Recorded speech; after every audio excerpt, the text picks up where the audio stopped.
So you're muted. Damn it. I said, hey, Hey, aloha. aloha. That's from Fast Times at Richmond High. Oh, nice. There was a teacher there. I'm Oh, forgetting yeah. his name, but he played Marvin the Martian in the show. Mr. Hand? Yes, yes, very good. Yeah. Wow, did you look that up really quick, or you knew that? Because Mm. I'm impressed. The only teacher I remember from that movie is Mr. Hand. And then Sean Penn, having a little bit of a Spicoli. yeah. That's who Sean Penn is, by the way. He basically is that guy. Yeah. Not that I would know. I don't know, but it seems to be. Somebody showed a meme of Sean Penn and he looks like he just got out of bed and it says, "This is what TDS does to you." Yeah. Yeah. It's like what TDS looks like. I wanted to say Mm-hmm. that in the morning today, I was speaking to our friend Max. Mm-hmm. My buddy Max, you've gotten to know him, my brother's college roommate, Dr. Max Bakulenko, right? Yeah. And he actually listened to our previous episode, right? Very nice. Which I think was a doozy. It was good. It was very Especially good. towards the end. I feel like we Yeah, we I feel kicked like we ass. lived we cracked through some of those clippers, Oh yeah. right? Yes. But so I was thinking, so he's like, what is remembering? Yeah. Why is that important? What's the importance of lifting amnesia? Yeah. I can say here it is in our case. Mm-hmm. I don't really know if that's the case in every situation, but certainly if you were born in around the 80s and you experienced the 80s, then it's very important to remember. Yeah. Because of where we find ourselves now by contrast. I think there's probably an importance to remember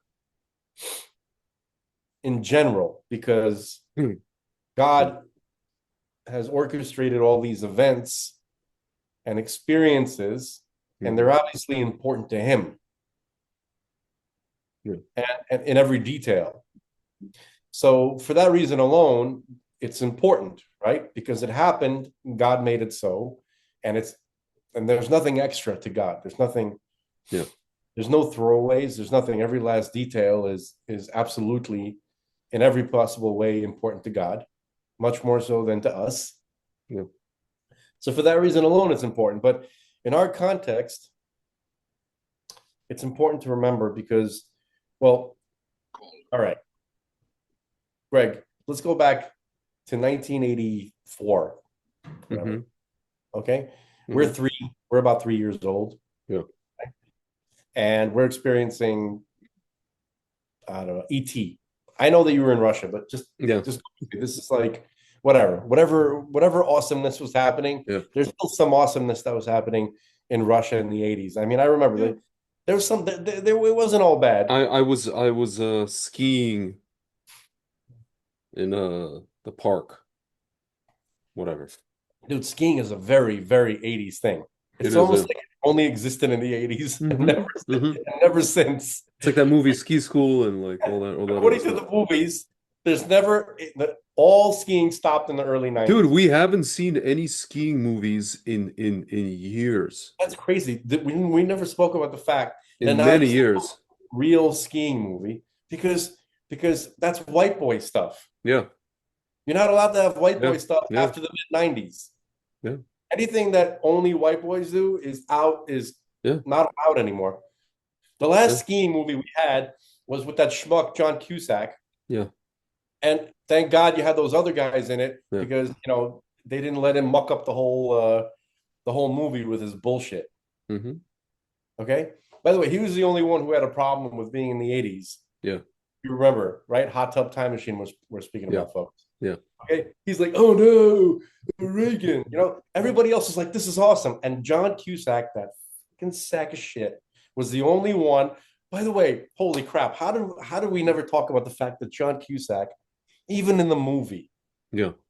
where he was playing a character who was better than the actual Mm. guy, was still a bag of shit, who was not appreciative of going Yeah. back and being in the greatest decade in the Yeah. history of mankind. That was That's worth noting. mm-hmm. Back to the point, though. Yeah. Okay. So that was the last ski movie. Mm-hmm. That could be called a ski movie, kind of, Ski right? ski ski school was that 1990, whatever. That's still part of the 80s. And then Aspen Extreme in 1993. Yeah, that was the last one. Yeah. That was like the pinnacle. That was it. And that was sad though. That was not even your traditional. It wasn't, yeah. It was like his best friend died, and Yeah. it was just messed up. Okay. Anyway, so that was the last ski movie. That killed ski movies, actually, I Mhm. think. Yeah. Okay, so that's important. I don't know why, it's just important. Yeah. The point is that remembering this kind of stuff is, well, here's why. When we were kids, right, we were experiencing whatever for the first time. ET in my case, right? Valik took me to go see ET when I Yeah. was 2 years old. Yeah. Okay. So,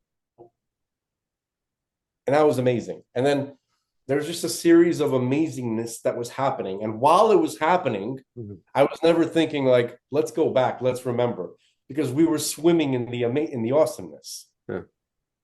We were swimming in it. It wasn't Yeah. like Yeah. it was just there. Whatever it was, whatever that energy was, Mhm. Yeah. whatever, I don't know. We got to give it a name. Like some kind of like element that was just floating in the air. Let's give Yeah. it a name. We need a name for it. I guess it's just I don't say spark. The force. Yeah. We were swimming in the force. Yeah. Okay. Yeah. And so the Schwartz, whatever, we were swimming in the Schwartz. in Yeah. the force. Okay. It was just there. And no one, while you're swimming in the Schwartz, you're not thinking, let's remember pre-Schwartz. There is no pre-Schwartz, right? But when somebody takes a big syringe and sucks out all the Schwartz, Yeah. the mojo out of the world, sucks out the mojo from the world. Yeah. We can call it the Shekhinah, whatever, right? Yeah. Now we got to remember what that was like. You don't got to remember what the Shekhinah is like while you're swimming in it. But Yeah. when it's taken away from you, you have to remember. Yeah. That's the probably main idea of the importance of remembering, Yeah. okay, of something that was of something that's supposed to be there, folks. We have to remember it because it's supposed to be there, and many of you don't even never experienced it. You weren't even born. You have no idea what the Schwartz feels like. Yeah. You just don't know. Hmm. Something happened. I'm telling you, something was sucked out of the world. Some kind of very important ingredient Hmm. in just living and experiencing life, right? Feeling your own existence, even feeling God, even Yeah. though people wouldn't recognize it necessarily as God. Yeah. Okay, so that's the importance. The importance in our case is that we got to know something is missing that we need back desperately, and that's probably the main point of remembering in our case. Yeah. In our case, Dude, you know what's crazy? Like speaking of, I mean, I guess it's part of it. Somebody posted a video in one of these, like Syrian Jewish Instagram accounts. This is the first time I've ever seen this. Usually I've never seen a single Syrian Jewish Instagram account. no, I have there's no an knowledge account whatsoever there's of an this. account called whatever. They also have a WhatsApp channel. It's called SY Alerts. Dude, I've never seen this before. It's a video of Rabbi Moshe Feinstein Hmm. speaking. I've never seen it in my life. You actually Any video, you huh? actually hear his voice. Yeah, he's speaking. It's weird because it's like a private home of some Syrian Jew, like family. It's like in the 80s. I don't know what year. It didn't say what year. And he's speaking Yiddish. Well, it's pre-86, that's for sure. Yeah. But I'm saying like he's speaking Yiddish. He's giving a lecture in Yiddish, and I guess it's being translated. I don't know. He was just like talking in Yiddish, and all these Syrian Jews are sitting there. And I'm thinking to myself, like, you know, it's funny, like there's a bunch of guys sitting there in this private home, and it's like funny that it's a bunch of businessmen, it's a bunch of people who are like I'm looking at them and I'm like thinking to myself, you know, there's all these things happening. Everybody looks very, like serious, and there's all these things happening in their lives, and all these guys, they have their businesses and all this kind of thing. And it's funny, like I'm looking at the video, right? And I'm looking, maybe it's just the way that, obviously camera quality everything is very grainy. The room looks very like, you know, just not full of color. The clothing looks very, it's like one of these clips you see of the 70s and 80s of, like the TV shows. You ever see like, like All in the Family, the room, the set just looks like it's like the person looks like they're poor, like there's no color. It's not a lot of color. Uh Well, I mean, that is a depiction of a person who's not very rich, no, but even like the Jeffersons, like or different strokes, like it almost seems like the color schemes back then were a little bit more. It's That funny, first, like they yeah, were they were yeah, much wilder, the color schemes, except the film degrades. yeah. It doesn't capture So that. I think that's what it is. And also, like I'm looking at these guys and I'm thinking to myself, like, you know, it's just amazing to me how like at the time that we are in a certain, situation or point in our lives, everything seems so important, right? And all these guys in the video, I'm looking at them, they're all like these businessmen and whatever, some of them in their 30s, 40s, maybe 50s. You know, half these people in the video are, they're like no longer with us, right? Right. And at the time they were like, they probably had these important business meetings and this is important and that's important and blah blah blah blah blah. I don't know, it was just funny, like I automatically went to like my head automatically went to like what King Solomon says, in Ecclesiastes, everything's basically just, you know what I mean? In Hebrew, it's called chevel, futility, I guess you could say. I don't Dust know. in Huh? dust in the wind. Or vanity, vanity of vanities, that kind of thing. I don't know. It's just like weird. And then I thought to myself, the only thing that means anything in that room is, in fact, whatever Rabbi Feinstein was saying. And it's funny because Rabbi Feinstein and a couple of other people who were with him, his assistants and translators, you have these like, basically Russian Jews, Russian speaking Jews, speaking to a bunch of Syrian Jews. And these Syrian Jews who are like, again, like these big tycoons are just hanging on to the words of this Jew who's from a different place than they are, from a different culture than they are. But they know that he is like, it's almost like forget about culture, forget about money, forget about everything.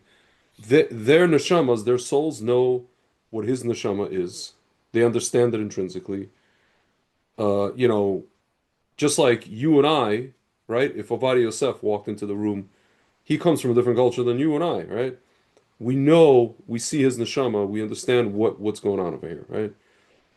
And you just realize that like Jews at the end of the day are souls. And we're just, we have these different cultures, we have these different things that happen because of the exile, and some of us ended up in this country, some of it ended, some of it us ended up in this, clothing, I mean, levush, covering what looks like a person from Iraq, a person from Syria, a person from Morocco, a person from Poland, I mean, a like person. both of us. No, I'm saying like different Jews, different people. Yeah, like they're what? they're the cultures maybe yes, but Yeah, the bodies don't look that different. They pretty much look identical to like sure. But I'm just saying like that, you and I don't, like these Syrian Jews, right? They speak Arabic, some of them, a lot of them. that's the culture. Yeah, that's what I'm saying. So because of the exile, everybody ended up in like different Yeah. scenarios, but at the same time, everybody is a Jewish neshama, right? And it's interesting, man. I spoke to a very I spent Shabbat by this family, a friend of mine's family, and I was speaking to his father. And his father, it's an interesting story. He's a person, I guess he's striving to become like a little bit more religious than he was. He's in his 70s, I want to say. And the father is an Ashkenazi Jew, but he ended up somehow, his family ended up in Cuba at one point. So he was in Cuba until I think he was like 14 or 15. Then they moved to Miami, and then whatever, he lived in New York. And so he and I were talking about, it's actually funny. We were talking about, just this idea of like a Jewish soul, right? And he's uncomfortable with that notion, with that teaching, because he says, yeah, we were all created in what's called B'Tselem Elokim.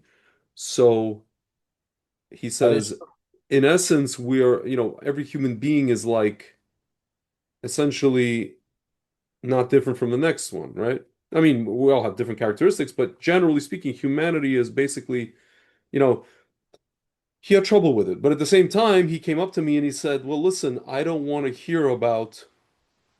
It was funny, like we were learning, Hasidut, we were learning the writings of the Alter Rebbe, the Tanya, right? So yeah. he's like, "I don't want to hear about these, these kind of like explanations about the structure of the soul. What I want is to actually, he basically told me he wanted to meet these guys, like the guys that we talk about, the guys that nobody knows where they are, in the corner of the synagogue in some tiny synagogue in Jerusalem that like only a few people know who they are." And he's like, I want to learn from those guys because those guys have a tradition from their teacher, from their teacher, from their teacher. And I told him, I'm like, well, if you come up to those rabbis and you tell them, hey, that you want to learn certain things from them, they want them to teach you like these how to connect to God directly, they're going to tell you the same thing I'm telling you. Go learn from this book that we just read. Go learn the mechanics of the soul, learn what's under the hood, and then you can, figure out how to rev the car up to 180 miles an hour.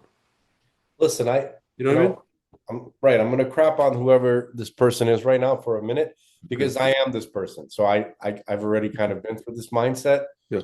right? Like, I'm not saying, oh, I'm basically the same guy that you just described, except I'm a little bit further on in my Yeah. experience, and I realize that it's like what you said, right? And also that guy, me, right? He, if you're waiting around for that rabbi on the cobblestone street, right, in the small little synagogue, right, who nobody knows about his righteousness and his holiness, and he's really a prophet, right? That's another way of saying I'm I'm not going to do anything because that's not going to happen. But he It's not going wants. to No, happen. he wants. Mr. Miyagi is not coming to Yeah. save us. Yeah. He's not coming, right? You want Mr. Miyagi? You want to, we don't get that. Yeah. If you whoever out there who gets you got your own Mr. Miyagi, consider yourself you're very lucky. Yeah. Okay, Mr. Miyagi has been evading me my whole life. Okay, Yeah. I think everyone listening understands the metaphor. Good. Okay, your Yeah. secret ninja master is not going to come and save you. Okay, Yeah. because you moved from Jersey to LA and Yeah. you don't fit in. Okay, it's just not happening. Not for me. Yeah. I can just speak for myself. So what would you say to him about this whole thing of like The souls, the Jewish soul and all this kind of thing? no problem. I've basically, the information is out there. It's very understandable. It's very reasonable. Jewish souls are different. God created all sorts of souls. Your friend has a problem with the fact that, he just wants to, he wants his version of the world. He wants his version of the world where everybody is nice and equal, right? Everybody's on is progressed on the same. Everybody's on the same wavelength, and everybody is on the same level of development, right? It's like a high school where everybody graduates at the same time. Yeah. No There's no child, no child left behind. there's no grades. Everybody gets a trophy. This is the mentality, right? The truth is, everybody does graduate, but it goes according to God's system. Again, I'm not promoting God's system. I'm just telling you what it is. I'm just telling you how it is, what it is. Hmm. It's not me that created it. I'm just don't kill the messenger. And also, there's nothing really wrong with there being Jewish souls and not Jewish souls. There's nothing wrong with that. There's nothing wrong with Jewish souls, and there's nothing wrong with non-Jewish souls. This is God's creation. This is His Yeah. production. This Yeah. is His big show, His musical, His TV show, His machine, His factory. Yeah. This is His thing. It's not mine, and it's not yours. Okay, so that's number one. Number two, uh, there's this idea of soul groups. Like even within Israel, even within the Jewish people, there are groups of souls that are bonded together. Think of it like this: Adam, the big Adam. Adam, like Adam is really another name of describing the universe. Adam and the universe are synonymous with each other. The universe is sort of like, you know, it's really, it's just might be easier to think of the universe as in the shape of Adam, both metaphorically and even physically. It might be helpful to think of it in that sense, that the universe is just Adam, and every human soul is a spark. It's a little fractal of the big atom. So we're like these little holographic projections that's located somewhere within the soul of Adam. Every human being is. And Nice. there's Yeah, balloons. and balloons to Did I be do this? to say that in the affirmative. Those are the souls that the little fractals. What did I do to get the balloons going? I don't know, but Hashem probably helped you out there. That was bizarre. It may have been Rafi. He may have manifested that. Mm. He's like balloon, balloon. Boon. He says boon. I says boon. That's funny. Oh my God. Love that guy. Love that guy. Leon Oh my Harm. God. Leon That Harm. guy he drives me nuts. He drives me nuts. Leon Anyway, Harm. so, Good yeah, yeah. So guy. He's a good guy. yeah, which we got to talk about something important. And I just, remember what I texted you today earlier, just randomly. Well, Yes. we'll get to it Yes. later. I Yes. have I have more thoughts about that. It threw me off. It wasn't meant to. It just kind of like okay, Yeah. but we'll get to that later. So the point is that you have you have humanity in its entirety, right? Jews and non-Jews are all souls that are found within the soul of Adam Hmm. at some location within Adam. Yeah. Okay. And then even within Israel, right, you have soul groups and soul families, and right. So you have the one big unit, then broken up into many, kind of like sub units, like areas or zones. And then within the zones, you have coordinates and smaller and smaller and smaller groups. And then you have soul families and soul couples and soul mates and all this kind of stuff. Okay. So some souls are closer to each other than others. Okay, levels of intimacy. It all has to do with where you're located in the soul of Adam. But we're all there. We're all there. Okay, so that's number one. Okay, number two, it's available. You hear? Tell Yeah. your friend. Yeah. It's it's not obviously there is a potential for any person, anybody within the soul of Adam to be part of Israel. It's available. If it bothers you so much that you feel like the Jews or Israel is such an exclusive group, it's not that exclusive. You're welcome to join. Yeah. It's open, it's available. That's what drives me insane more than anything else, right? When people complain, it doesn't drive me insane, it just makes me angry, right? People complain, oh, the Jews are exclusive or they're elitist or something like that. How is that possible? Anybody could join. Okay, it takes a little bit of work, but it's any human being, it's available to any human being, right? Even though it takes a little work, any human being can handle it. It's made for people to do. It's not made so difficult. It's not like freaking the Navy SEALs. The Navy SEALs is not for everybody, right? Right? They weed people out, right? Well, they're looking for a certain psychological profile, a certain level of physical fitness, right? Not everybody can join the Navy SEALs. Navy SEALs are way more exclusive than the Jews. The Hells Angels, very exclusive group. Yeah. Okay. The NBA, actually the opposite, almost the opposite of the, just I'm being a little funny here, right? Yeah. Very few Jews in the NBA. Yes. Used to be more. No, not Right? that many. It's like, you, maybe me, there's a couple of people who might like make it, right? But it seems Yeah. like I'm just kidding. There's plenty of Jews who are fully eligible for the NBA, both Yeah. physically and athletically and mentally and every other It's way. like that But The Stewie clip. yeah, but you guys get what I'm saying, right? There's exclusivity all over the world, right? Yeah. Yeah. And Jews are one of the least exclusive groups. It's available. And if it bothers you so much that we have our own group and they have to do a little something according to what God said to be part of us, then that's your problem. It's not our problem. Okay? Yeah. That's it. The Jews, the least exclusive country club in the world. Yeah. Okay? So fuck off. All right? If you have a problem with that.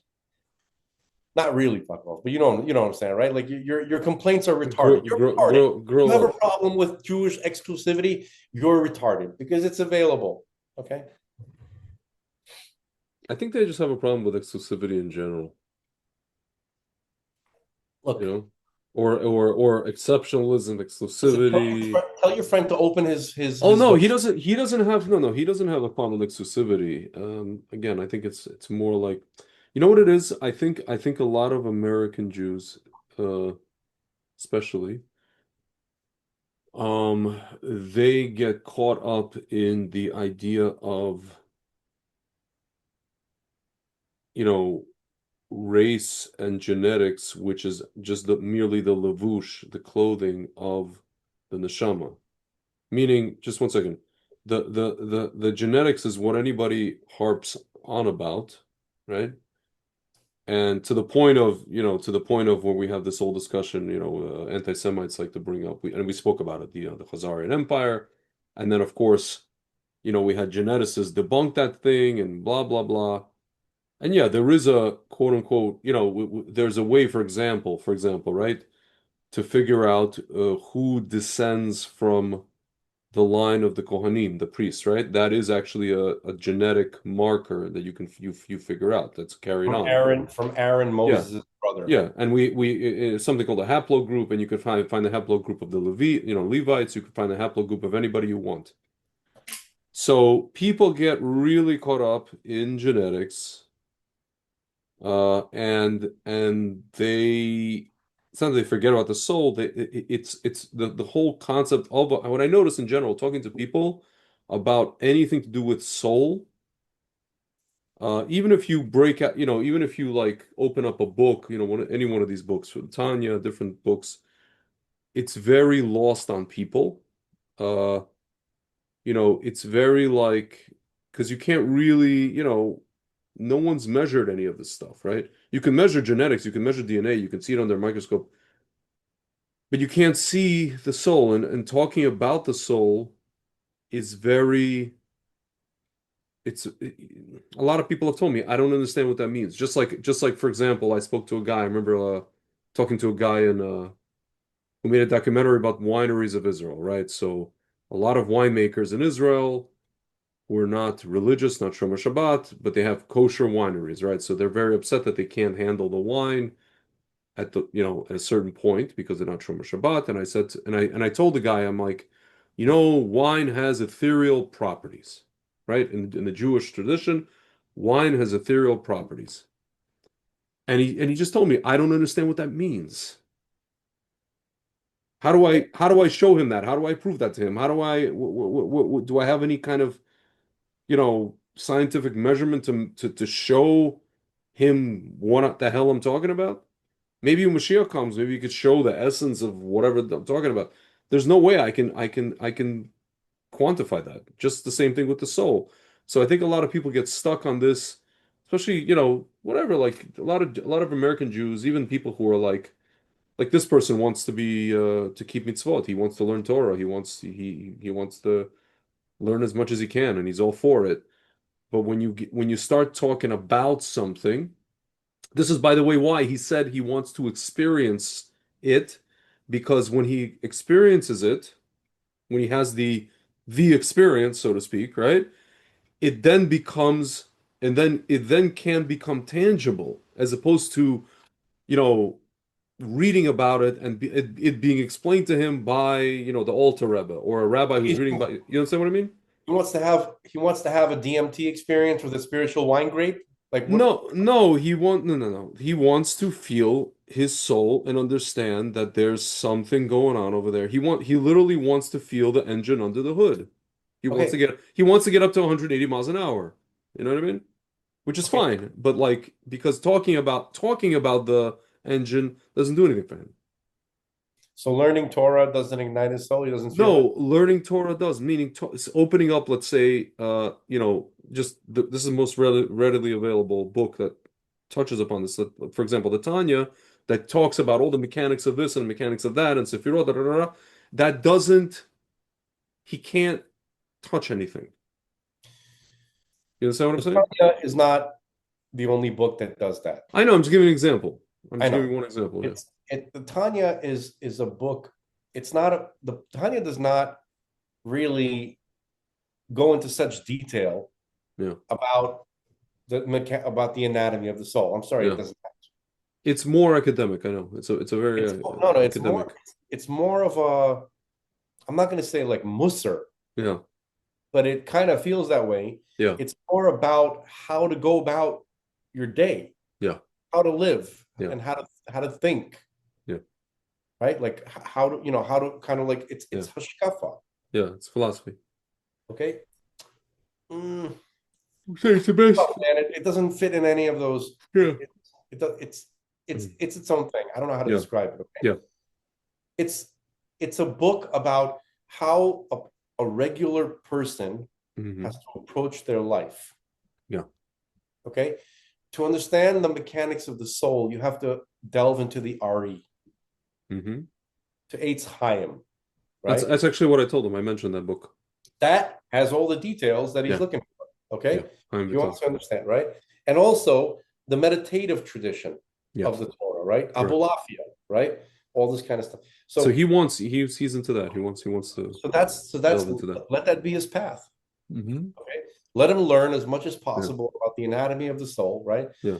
Only I think maybe only then a person like that can Yeah. really gain from the Tanya, because the Tanya Yeah. is very advanced. Yeah. The Tanya is really for people who've been through the whole Eitz Chaim. Yeah. Like you have to have that under your belt to really like uncover because very often in the Tanya, the Alter Rebbe says, for those who know. Yeah. Yeah. For those who know Eitz Chaim, This is right? why I don't like, we were learning from this book called Practical Tanya by Rabbi Miller, who's a genius. But it's like he's trying to distill the Tanya into practical Tanya. Whatever the heck that means. Whatever. Everybody has their own. Everything is, yeah, it's like it's Everybody has almost, their own pirush, yeah, their own commentary, right? Their yeah, own Torah, yeah, right? Which they're supposed to. yeah, I'm not saying that dismissively. That's very yeah, every Jew is supposed to have their own. They're supposed to write their own commentary on every aspect of Torah. yeah, It's what we're going to be doing when Mashiach comes, no doubt. yeah, Okay, yeah, and it'll be eagerly awaited by everybody else, yeah, right? Like everybody's Torah will be incomplete until they hear your Torah, yeah, of right? course. And probably everyone who's listening. Hmm. Okay, maybe even mine.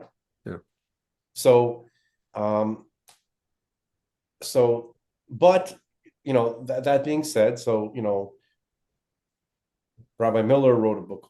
Everybody has to like kind of advertise their own angle on it, right? So there are some hmm, gimmicks involved in the way books are yeah, marketed and sold, yeah, and there might be some some intuitive things that he has to offer, yeah, but for your friend, he has to see all the codes, right? If you want to learn about the codes of the Torah, right, and the codes, and that's completely overlapping and intertwined with everything he's talking about, yeah, right? Like understanding the names of God, understanding their mathematical properties, understanding how precise and mathematically balanced the Torah is and the soul and the universe, right? So he needs to see stuff like that in order to appreciate it. But there's one thing that the Torah is. Can you look up the word egalitarian for me for a second? I don't want to use that word before I really. I'm a little bit yeah, suspicious of it, to yeah, be honest with you. yeah.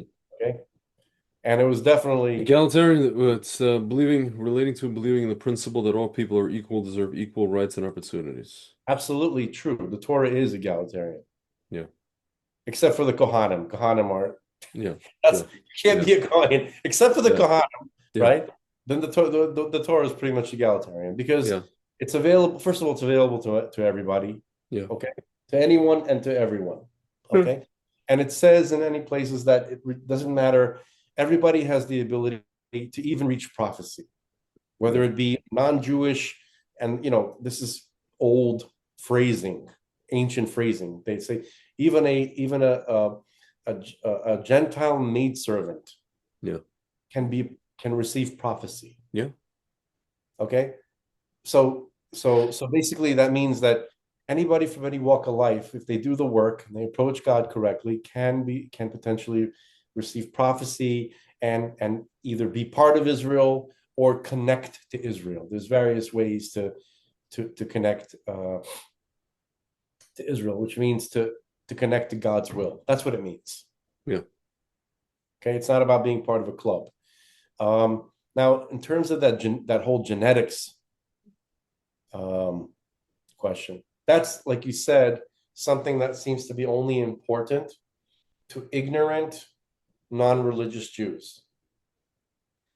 When I say ignorant, I mean ignorant of Torah, right? Like Jewish people whose families have been forcibly disconnected from Torah for several generations. A lot of those families somehow still kept their Jewish identity. Yeah. And that's literally the only thing they have, right?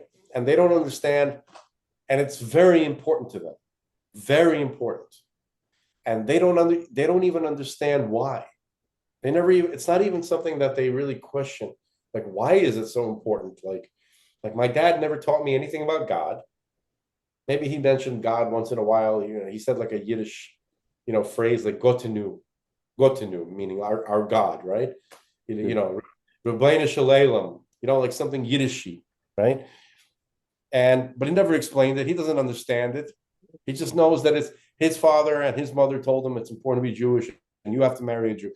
There's no explanation as to behind it, yet it's obsessively important. Yeah.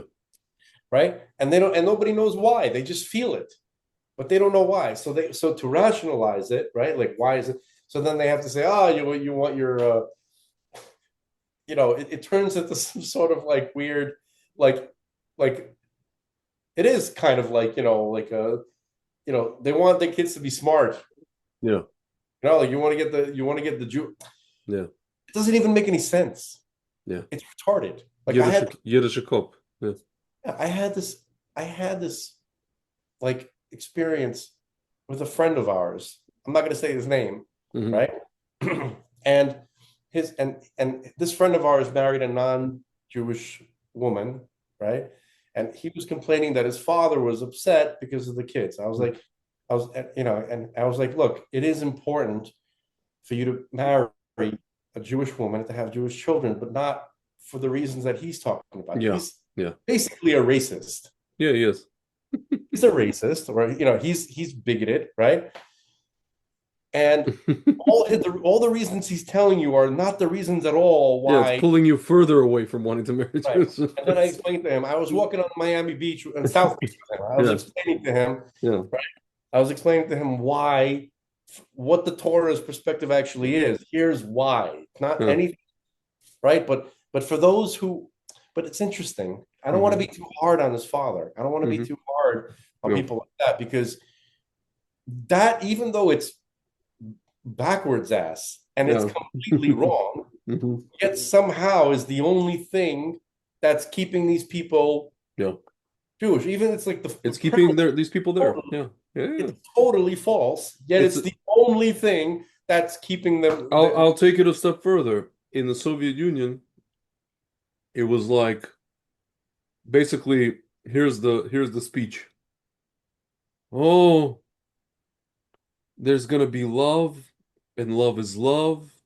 In Russian we say "Любовь, морковь." Love and love I don't and want to love. hear it. This is not going to be good for us, Listen, bro. listen, love and carrots. And then one fine day, you're gonna get into a fight with her, Hey, and guys are shit. she's gonna call you Žid Pagani, a flippin' Kike. Basically, And then what are you gonna do? let me translate. Basically, we get the speech. I'm sure a lot of people get the speech. Uh-huh. Probably, I think I've heard black By people. the way, you know that it's happened. Of course, it's happened. It happens a lot, Yeah. right? Folks, picture yourself as a Jewish man in the Soviet Union, in Russia, or just Mhm. after the Yeah. Soviet Union came Yeah. apart, whatever. You're just a Jewish guy, Hmm. but you live in Russia among Russians, or you live in Ukraine among Yeah. Ukrainians, right? Yeah. And there are different people completely, and they're a different religion, and you fall in love with a beautiful Ukrainian girl, Hmm. and everything is wonderful, and you're happy, and she looks great, and you're very excited, and she likes you for some reason, whatever, you know what I mean? Yeah.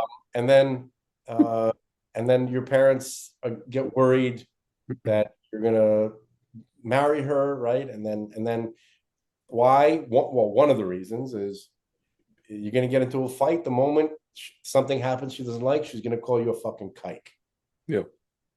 which is 100% accurate. Hmm. So that's it's more than just like you know what I mean. It's Yeah. type of. By the way, even the racism that Jews experience, no, Yeah. that Jews, let's say, like I said earlier, right? Like, you want your kids to be Jewish because you Yeah. want to have a Yiddish cup, Espouse. Yeah. right? You want to have, you want them to be good at chess, Yeah. okay? Uh, Mhm. good at math. Yeah.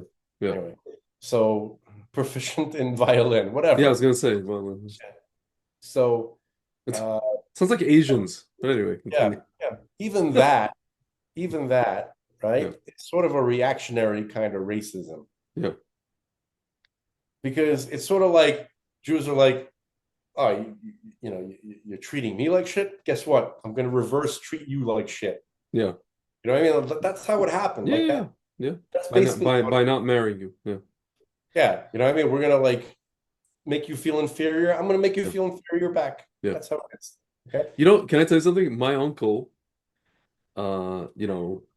his ex-wife, my aunt, whatever. Well, I don't even, she can't even call her my aunt anymore. She's Jewish, and she comes from a family that's from a place called Bessarabia, Yeah.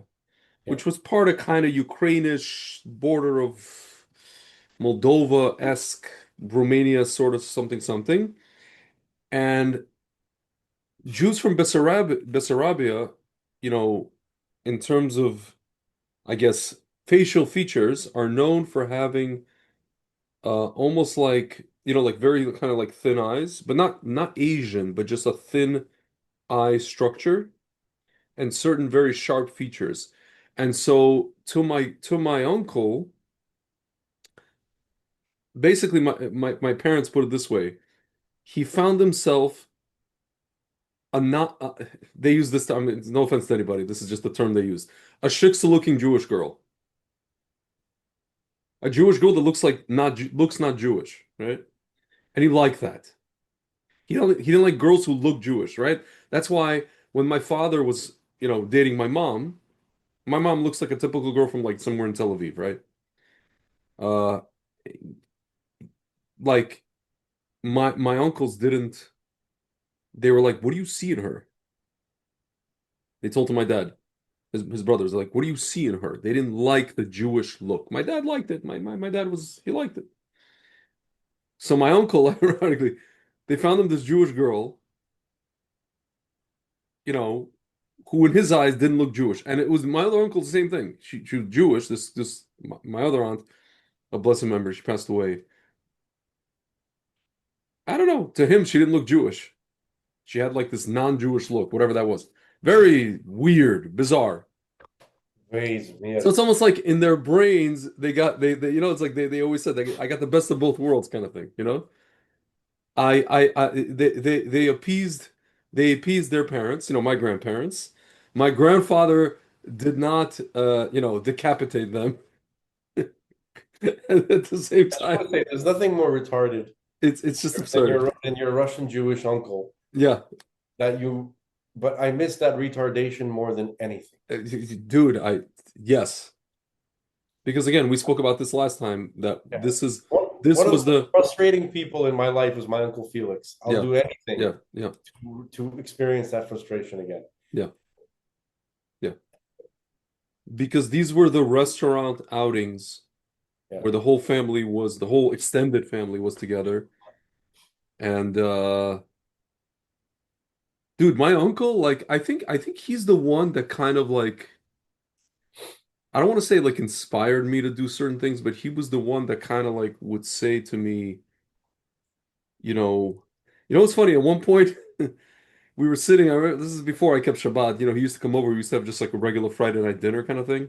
Just we always had that. And I remember we were just talking about it was like in my mid-20s or whatever, and he's like we were talking about like dating. And then he was asking me about I had some girlfriend, like I was going out with this girl like, for a while already. And my uncle was like something like, well, why don't you go out somewhere tonight? Da da da da da. And, go pick up girls, basically.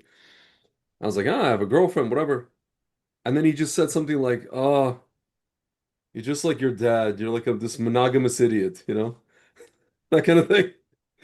Really describing my Uncle Felix. But because they're all, they're all from the same school. So it's like, and then at one point it was funny, like, and then after actually, Bro, you know who yeah, your Russian uncle is? yeah, When I say not yours, I'm not talking about the yours. I'm glo the talking about global, the the global one. world. Yeah. Your Russian uncle is John Candy Yes. in Splash. I have to remember that movie. I don't remember. Okay, for those of you who know, if you want now, okay, fine. So John Candy was a heavy guy. Don't get caught up on his outward appearance. I'm talking about his Yeah. him, Demeanor. just his worldview, his whole thing. He's like a sweet guy. Oh, this guy. Yeah, yeah, yeah, yeah. Yes, yes, yes. Oh my That's who God. he is Oh, with the racquetball. Yeah. with everything, with his Can I attitude. show can I Like, show the scene yeah, where they're playing him and the Tom Hanks? yeah. This is Tom hilarious. Hanks is your monogamous father, and Uh, your Russian uncle is John Candy. But he could be fat, he could be skinny. It yeah, doesn't matter. It's just yeah. that. It's almost like in a way he What did he? wishes he was that faithful to whomever, right? But he knows that he's not like that. He's not cut out for that. Maybe But he at but some he point, at some what? point, he understands. It clicks in him, but much Yeah, later than the average guy. yeah, yeah. There.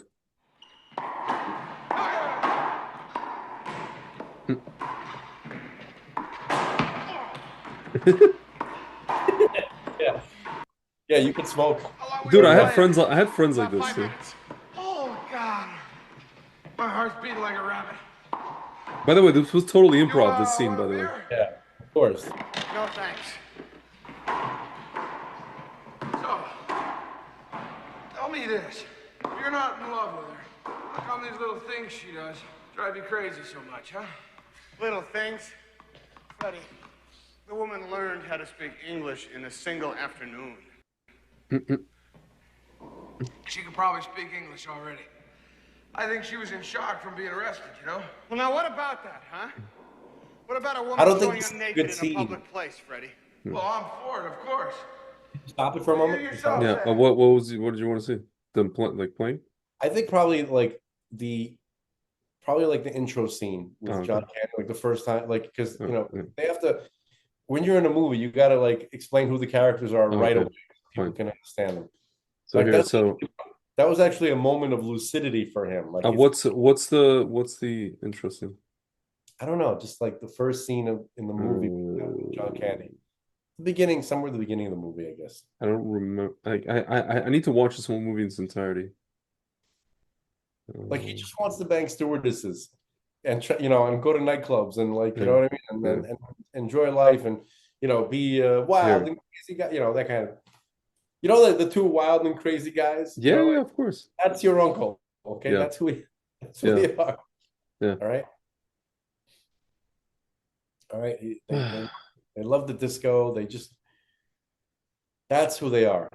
Dude, Okay. I wanted to mention one of my first cars, I think it was the second car I ever had, was my uncle's. What happened was he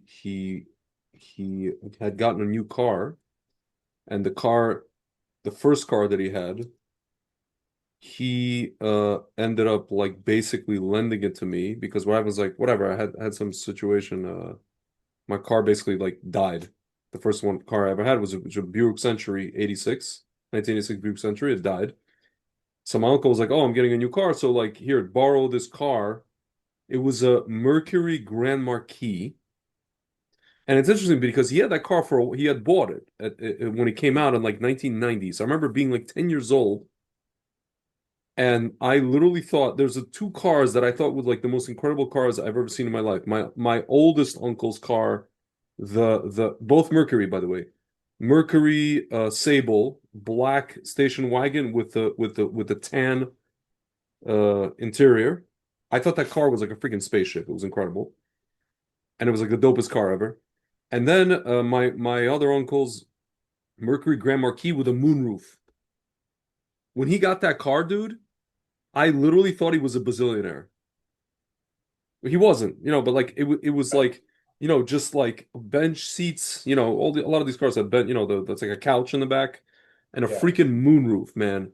Leather seats and just the thing glided like a cloud. I And I know. remember like so 7 years later or 8 years later, I'm like eight, I just got my license and my first car broke down. He just lent this car to me for like a couple months. This Mercury Grand Marquis. So I was driving this thing around.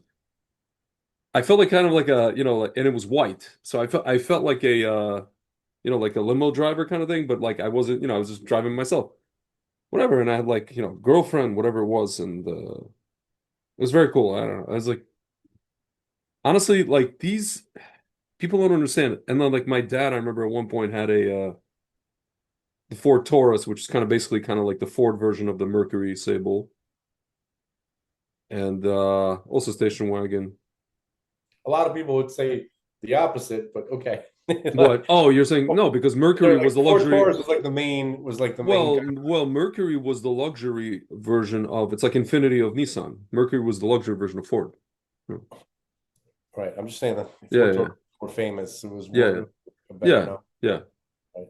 Uh, no, it was crazy, man. Like I just remember like cars back then. Dude, my Ford first Mercury. what? Ford Lincoln Mercury. Yes, yes. Um, what else was there after that? Oh yeah, and then I got like this like whatever. I had like like a Chevy Lumina two door, Sure. freaking NASCAR. It was a two door car, the size of a four door, like the length of a four door. Yeah, yeah, yeah, yeah. Thing was I don't know. That car was like I felt like I could go to like the Talladega Daytona Yeah, 500 on that freaking thing, dude. It was it right. was it was crazy. Anyway, I don't know. They just made cars back then, like like for men, Yeah. just like men cars. Today the cars are like I don't know. You could do like an EMP attack and the thing will just all the cars are on electronics. There's no like just the whole highway will die. I was really like, don't talk to me about Yeah, that because it's yeah, kind of like my heart is kind of broken yeah, in that respect because for so long I was researching this whole thing about like what cars would survive an EMP. So I yeah, wanted to get like a diesel truck, like a diesel Toyota from yeah, like the late 70s, yeah, early 80s, right? That was before any kind of electronic components. Like there were no like compute onboard computers or anything, right? yeah, Purely mechanical, right? yeah. And that would survive an EMP. And like I knew that nobody in my life would allow this to happen. You Yeah, know what I mean? yeah, Because I don't have FU money. I don't have like my own money yeah, that I can yeah. like everything is a budget. You can't be like Jay Leno and just have a collection of like Budgets have classics. to be Yeah. have to be like Ac approved committee accounted for, yeah. Yeah. and no one, you know what I mean? Like Yeah. it just would like no one Your car, understands. your car has to be approved by the HOA, and the HOA in this case is like your wife and your parents or I'm the whoever. only prepper minded person in Yeah. my entire world. There's nobody else, not Yeah. a single person who's Yeah. prepper minded. Yeah. Yeah. Like I got all my guns and rifles and stuff like that. Well, sure. At least I got that in, right? But Yeah. I'm So, not complaining about dude, my vehicle. this is a perfect segue for what I want to ask you or I want to talk about, if you don't mind. Uh, so Adam King, awesome Jew on Twitter, posted about the practice runs of the sacrificing of the red heifers, which was actually done by Jews in Israel recently. Certain Christians, not all Christians, but certain Christians or people who profess themselves to be Christians are very worried about this, are very upset about this. Why?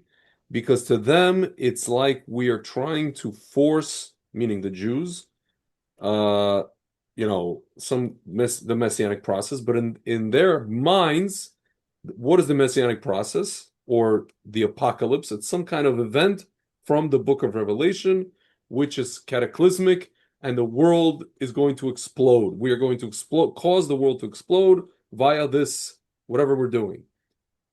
So I feel that that's very childish of them. So I don't know if it's them. I don't know if it's Christian eschatology itself that's childish, or they're being childish, or they're Yes, misunderstanding their own yes, eschatology, yes, or I think the so. yes, Yeah, all of the above. yes, all the above. But before we get to that, Yeah. maybe that answers your question off the bat. We can move on. But I'll just say this. No, but can we say how we see Mashiach, the Of era course, of Mashiach? of course. Yeah. Um, okay, so I just want to talk about Adam King for a moment. Yeah. When I saw him post that, I don't know him personally. I've had Yeah. maybe a conversation or two with him. Oh, you Uh, actually spoke to him? yeah, like Okay. on the phone a while Oh, ago. about your brother's protocol or anything. Yeah, my Yeah. mom knows stuff like that. Yeah. Couple of messages back and forth, whatever. Okay. Yeah. And he seems like a decent fellow. Yeah. And that's my impression. And I have no idea whether or not, this. I don't know if you went. I was too chicken to investigate it because Yeah. I don't want it to be that he's crazy. Yeah. I wanted when I saw that, I'm like, Why? Why? no, no, no, no, no, no, no, no. I'll tell you. No, that's not what I thought. I thought to myself, I hope it's true because Hope what is true. I hope everything that he said is true. No, it happened. Explain, please, because I don't know anything. I listen, they showed video of this. That they took it what happens a bunch of Christians in it's ironic. This is the ironic thing. A Christian organization in America raised these I heard of that they cows. killed it And then Jews brought her. They brought her over to Jews. They brought her over to their own whatever place, and then Jews, Kohanim, whatever, took it, and they did like a practice run, so to speak. And they actually burned this whatever this cow. so they took a real paraduma Yeah. Yes. and they slaughtered it according to Torah. Yeah. And on the video you see Adam King. He's holding up like this ashes of this thing in a bag, and then he said like I mean he claims I haven't seen this part that people were like healed with the ashes, and like there's like whole situations in Israel that like already happened that like people were in the last couple of months something this I don't know, I can't corroborate this I haven't seen this, but yeah, they showed the video of this cow being yeah, here I mean I can find it. So why is that? So do we now have the ashes of the paraduma? He's holding one of the few, yeah. Okay, what do our scholars say about this? What any They comments? don't know. There's nothing. There's nothing. There's no statements. Our scholars say nothing. The only ones that are saying anything are these return of Cappy account. Isaac's army, return of Isaac Cappy. I don't care about What? anything. I'm just saying, like, whatever. Our scholars aren't saying anything. Our dude, we don't. I mean, I doubt that's true. I'm sure. I think what's his name? The Temple Institute. See, Yeah. this is here you What go. about him? What does he say? Oh, so there's another guy on Twitter. I A consider red him an authority. a red heifer raised in Israel was disqualified for sacrifice after two blocked hairs were found in his body. It was used in a practice burning ceremony. Okay, so that's Okay, one. so it's not a red heifer. No, there's one that's not, and then there's one that was, and he's holding the Rabbi Richmond yeah is the rabbi, and I consider him. I respect yeah I respect his scholarship and his authority very much. I'd like yeah to hear yeah. anything that he had to say on this matter. Well, let's see here.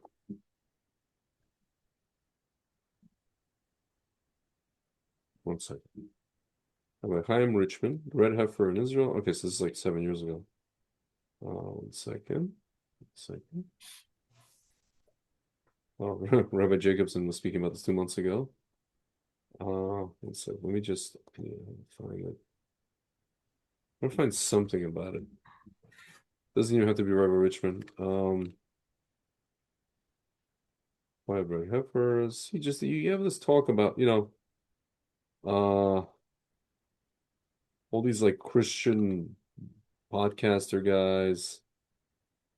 There's another guy. Yeah, Sparks Global Concern. Their statements on this matter mean less than zero to me. the Christians are passengers Yeah. on this journey. Yeah. Okay. You know, the Dude, Jews are driving, there's not one as we rabbi. always have. Okay. No, there's not And so one rabbi on I'm YouTube not worried. commenting. No, I understand. I'm looking for anything from I any think, how rabbi about, about this. how about this? Let's forego this topic Okay. until maybe one or both of us tries to reach out to Rabbi Richmond Yeah. and ask him if he knows anything about this. He'd be the guy to talk to. Yeah. Or maybe we could ask Adam. You know the guy, this guy, Adam Eliyahu Berkowitz, he runs Israel's 360, one of these Israel news sites. He's a Jewish guy. He lives up north. Oh, I don't know. Whatever, I've seen his content. So he was interviewed yesterday by this I don't know who she is. She might be like a Noahide. Yeah, he's a Jewish guy. He runs the website Israel 365.com. I never heard of it, but if you Yeah. do you trust it? Does it seem No, like... so he's I mean I haven't seen the interview. I just see it on YouTube. I haven't watched it yet, but it's like an hour-long interview about this whole thing.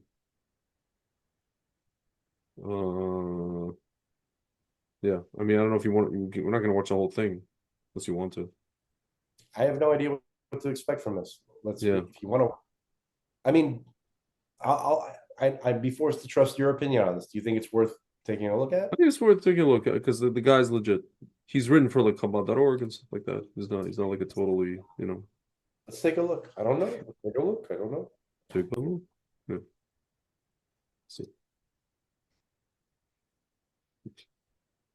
So Get a job, and Rabbi Tully Weiss hired me to write articles about Geulah, what we call redemption, and to bridge with Christians who love Israel. And I was totally not qualified for any of that. I had no idea what I was doing, but Hashem helped me out, and it turned out to be a growth industry. That's awesome. Cool. Okay, so, and you're involved with the Temple Institute as well, right? Not directly or formally, but what they do is usually something that I write about. So, and I am very connected with Rav Azaria Ariel, who I just spoke to him 20 minutes ago. And he's been running the Red Heifer project since it started. It's got to be 12 or 15 years ago that they've been looking for a red heifer. Okay, can you rewind that for a minute? I couldn't get a job. I was a professional cook most of my life. which part? The rabbi that he was talking about who was involved yeah. in the Red Heifer That project. they've been looking for a red heifer. Amazing. But what they do is usually something that I write about. So, and I am very connected with Rav Azaria Ariel, who I just spoke to him 20 Azaria Ariel, he's part of the Temple Institute. I never heard of him, but maybe that's something. Yeah. I heard the name. I heard the name, yeah. minutes ago. And he's been running the Red Heifer project since it started. It's got to be 12 or 15 years ago that they've been looking for a red heifer. And Okay, I was incredibly privileged and blessed to be at the airport when they landed in September, October, 3 years ago. Yeah. And time goes fast. And I've been following up on them. And I was a dairy farmer on kibbutz for 4 years, so I have a close really? connection with cows. Yeah. Kibbutz Delio. Connecting with cows was an essential part of my return to God. So, yeah. That's so cool. Okay, that's awesome. Okay, so tell us a little bit about like the red heifer's fulfillment in prophecy and like in the Bible. Why are they important, and why do you think everyone's like obsessed with them right now? I wish you could tell me why. I'm serious, because the red heifers are one aspect of the temple service. They have nothing to do with non-Jews. The red heifers are explicitly written in the Torah. Was it Numbers 8? I think it is. I'm not very good at the numbers. And it is used to purify. The ashes are mixed with water, and esov hyssop is used to sprinkle it on Jews, and it purifies them from what we call tumat met, proximity to a dead person, which is the most extreme form of impurity, and it allows us to go up to the Temple Mount to serve God. So non-Jews do not become impure. They do not become ritually impure. So it doesn't really do anything for them. So I'm a little bit confused as to why so many people are into it. To be honest, there are so many other elements required, and we don't have to build the temple. People get very confused about that. We don't have to build the temple, but we are required to begin the temple service, begin the offerings. And the fact that we're not doing that is horrible. And the only reason why we can't begin that is because the government won't let us. So it's all on their account. It's on their shoulders. We, even in a state of ritual impurity, we are required to bring the time-bound public offerings, which is the twice daily offerings, the many of the feast offerings, and the Passover offering. All these are required even in a state of impurity, so we don't need the red heifer for them. The red heifer would allow us to do the individual offerings, the sin offerings, the stuff like that, and it would allow me to bring another voluntary offering, is offerings brought by non-Jews to Jerusalem, which are given to the Jews who take it up to the Temple Mount and offer it. So any non-Jew who would want to express their love for God through an offering in Jerusalem, we would need the red heifer in order to allow me to bring that offering for them. And that would allow me to take my role as a part of the priestly nation. You may think that an adult that can't stop watching the Pew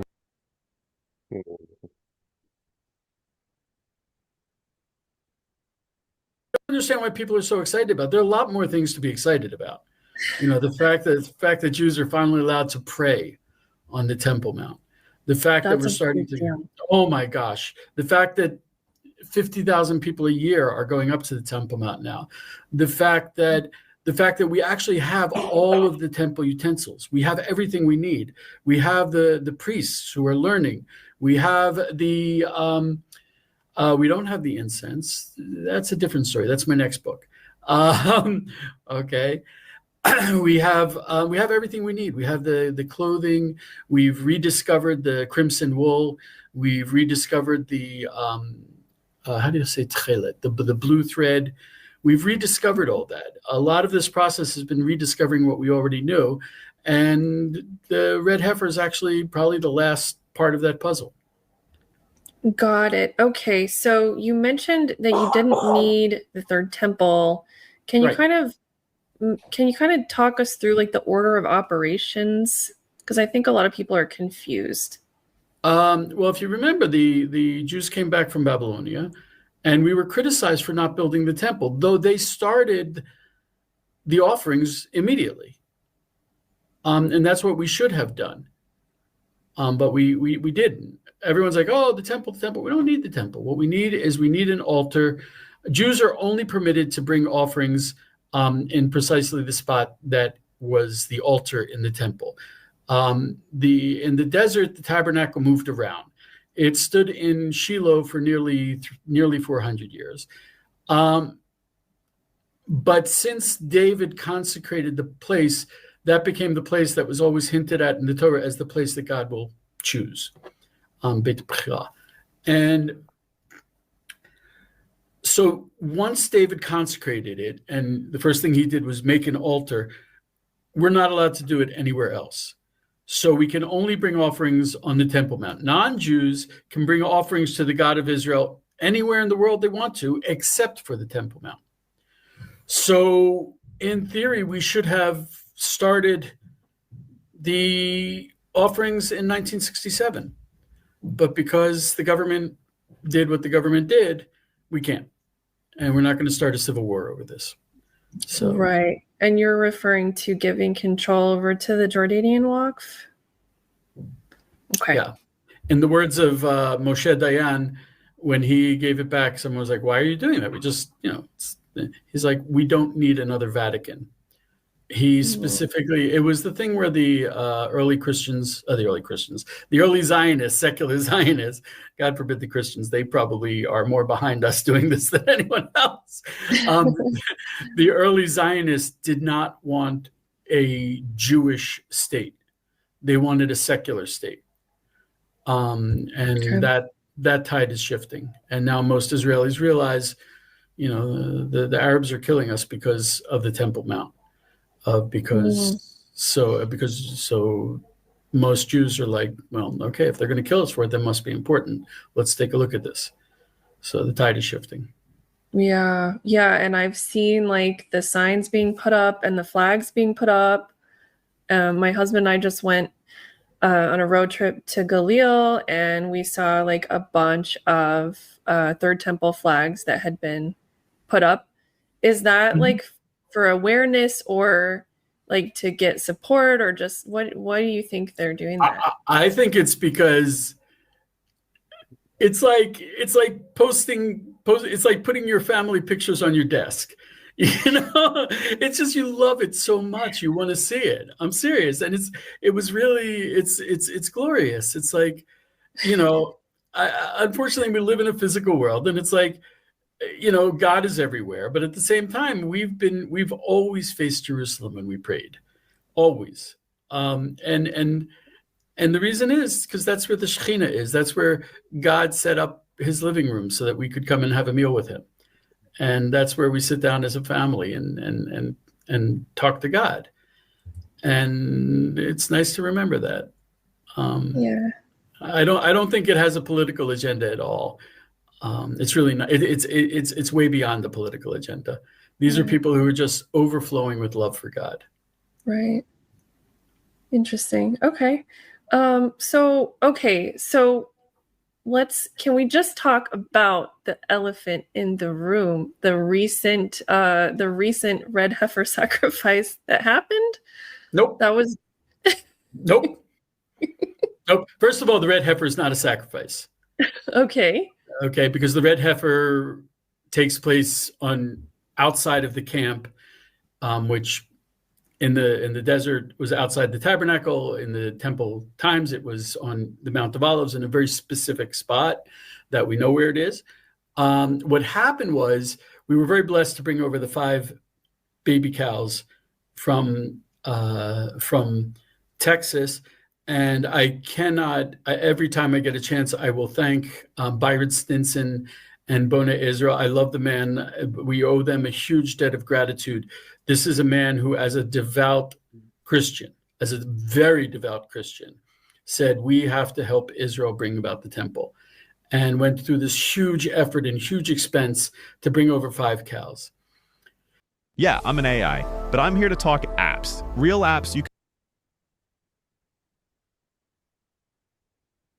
And there's a problem that the requirements for the cow are very stringent.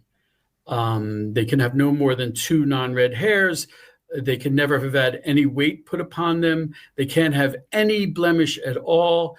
I'm sure I'm missing one of them. But those are the requirements. The big problem being, of course, the non-red hairs. And so what happened was 3 of the cows became unsuited for the ritual. 2 of them are still potentially viable. So there are 1,000,001 tiny details that we haven't seen for 2,000 years. And the Temple Institute is like, we got to figure this out. So let's do it. There was one test run done on a non-red cow in 2019 by Professor Zohar Amar. And 1,000,001 things were discovered through that. And they said, we need to do it again. So on July 1st, they did a dry run with an actual Kohen and one of the red heifers that had become unsuited. And they did it. And they did it specifically in Shomron, in Samaria, not on the Mount of Olives. But they did use a Kohen, a kosher Kohen. Now, in Jewish communities, we all know precisely who the Kohanim are. We have been very, very strict about protecting that tradition. We know who the Kohanim are. Every Kohen today, it can be proved genetically that they're descended from Aaron the priest. It's inscribed on their gravestones. They're chosen for specific and very public honors in the community. So everyone in the community knows who our Kohanim are. But for the purposes of the red heifer, we needed someone who had been born at home, because there are dead people in hospitals. And also there are dead people that get transported in airplanes. So it had to be a person who never left Israel, and also a person who'd never entered a cemetery. Also, Kohanim are, of course, not permitted to marry converts. So he had to fulfill all these qualifications, and this young man did, and he was trained in this particular mitzvah. So a Kohen wearing the specific clothes actually carried out the ceremony, but it was in Shomron with a unsuited cow. So it was absolutely not for the ritual purposes at all. The problem was, and the Temple Institute requested that people not film it and not publicize it, but people being people, they did film it and they did publicize it, and inaccurate information got out. And I have to tell you, I love my readers. I love the people I connect with, but some people I love a little bit less. Okay. When I posted, I do not like being a public person. I do this all because I really have no choice, because no one else will, no one else can, whatever. I posted a video stating all the facts. Okay. The cow was not suited. It was done in Shomron. And it's clearly, you can see in the videos, it's not on the Mount of Olives. Mount of Olives is pretty distinctive. And when I said all this, people in any case wrote underneath, oh, he's lying. He's lying. They're hiding it. It's a conspiracy. Right. And there was a young man who apparently had gotten some wrong information, and went online and made a video that millions of people saw, saying precisely that it was a kosher ritual, and that the ashes are ready, and that we can start using them, and that the rabbis are hiding it, and that's not true. So there's this, and this happened a year and a half ago, by the way, where there was this rumor going around that we were going to do it on Passover, and I went online. I said, it's not going to happen on Passover. If it does, I'm going to remove my YouTube channel, and I'm never going to speak again in public. And I said, and if it doesn't happen, then the people who said it will, well, I want them to go online, and they didn't. So people, for some reason, prefer a lie. Yeah, for sure. Okay, so I saw a post by Byron that said that it was real. So I think a lot of people are confused. So the heifer was unqualified. Correct. Okay. I need to say something. There's not only Byron, but also the Temple Institute came out with a statement saying that all of the cows were disqualified. That statement was inaccurate. In fact, only 3 of them had been disqualified, and 2 were still potentially good. Byron, I cannot tell you how much I love the man. He is a total devout Christian who loves Israel beyond words and has dedicated his life to Israel. That being said, Byron is a huge Christian theologian. I get a lot of inspiration from him, but he's not a Torah scholar. And the Temple Institute has been studying, we have the Jewish sources, but they've gone even further, studying the text for the last 15 years or so. Rav Azaria Ariel is a huge Bible scholar. And I think that Byron, what he said was not accurate. I love him dear. I know that what he said is not accurate. And that Rabbi Azaria Ariel, what can we do? On one hand, Byron is a huge power. On the other hand, he has his shortcomings. He doesn't know the halacha, the Jewish law, and he doesn't even know how to relate to it. So we kind of have a problem there. Yeah.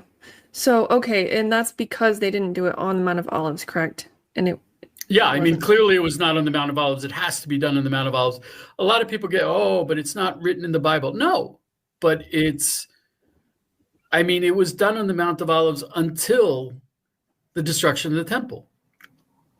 So you're going to say that they did it wrong for 2000, and we know precisely where the spot is. Of course, we know about it from the Talmud.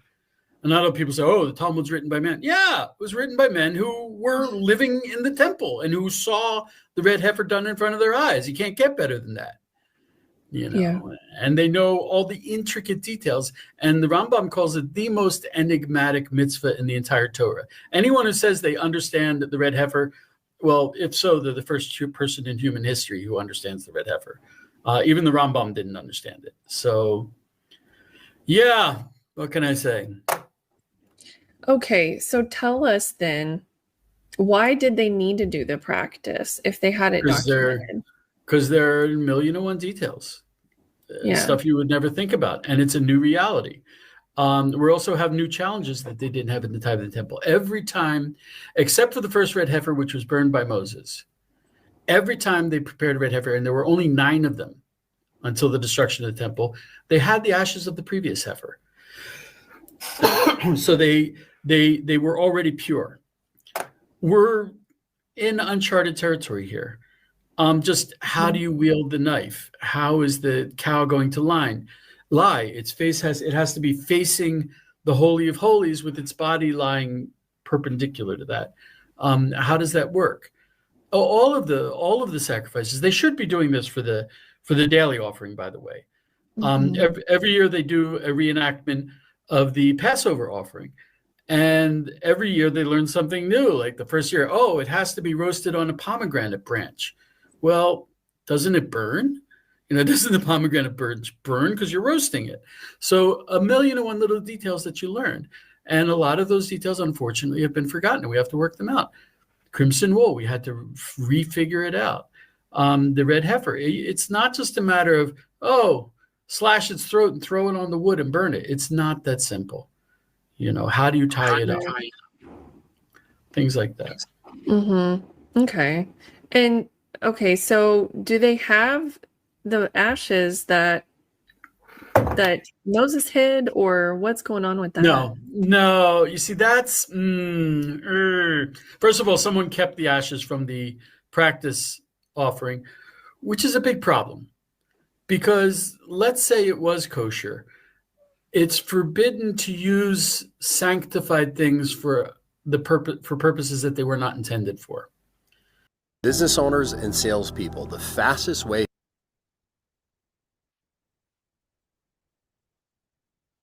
We call it me'ilah. So, for example, you can't, play baseball in your. What's up? Maybe we could post the link. This it was an hour long more. Yeah. I think how much of it have we watched already? Like a good, like a third of it. Good amount of it. Okay. So I think we got the answer that we were looking for. Yeah. So basically, it's I recommend everybody to watch that lecture. It's not a lecture. I don't know. I mean, this guy, he certainly knows more than me. Yeah. I think he's trying his best to explain things, but I think he's on the topic of whether or not it was a red heifer, a real one, in which it was done. I think that's a big no, right? Right. So I don't know what Adam King. So I don't know what he's carrying around. I don't know what the heck. I don't know what he's thinking. Okay. Okay. So I think that settles that for me personally. I don't know why he's carrying it to like the Tim Pool show, which is kind of with the temple shovel. No, to the Tim Pool podcast. That's sorry. I think. Look, I'm gonna just stay quiet. I mean, I don't know what's going on. I don't know what's going on. Okay, but as far as whether or not that's the real, a real red heifer ashes, then it is a good point. Even if it was real, how could you take any of that and not use it for what it's supposed to be used, Adam Yeah. should know. Yeah. He should know better. Yeah. Not sure what he's trying to accomplish. Yeah. Okay. And I'll just leave it at that. Yeah.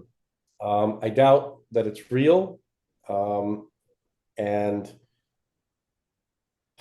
we'll just leave it at that. Yeah. It's disturbing that things like this happen. Okay. Listen, I mean, what I will say is that I think it's interesting that, first of all, that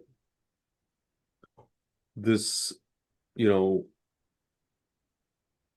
at the very least, you know, people tried to bring over these cows and they looked into this, whether it's good or bad, or, you know, halakhically, you know, passes the snuff test, whatever.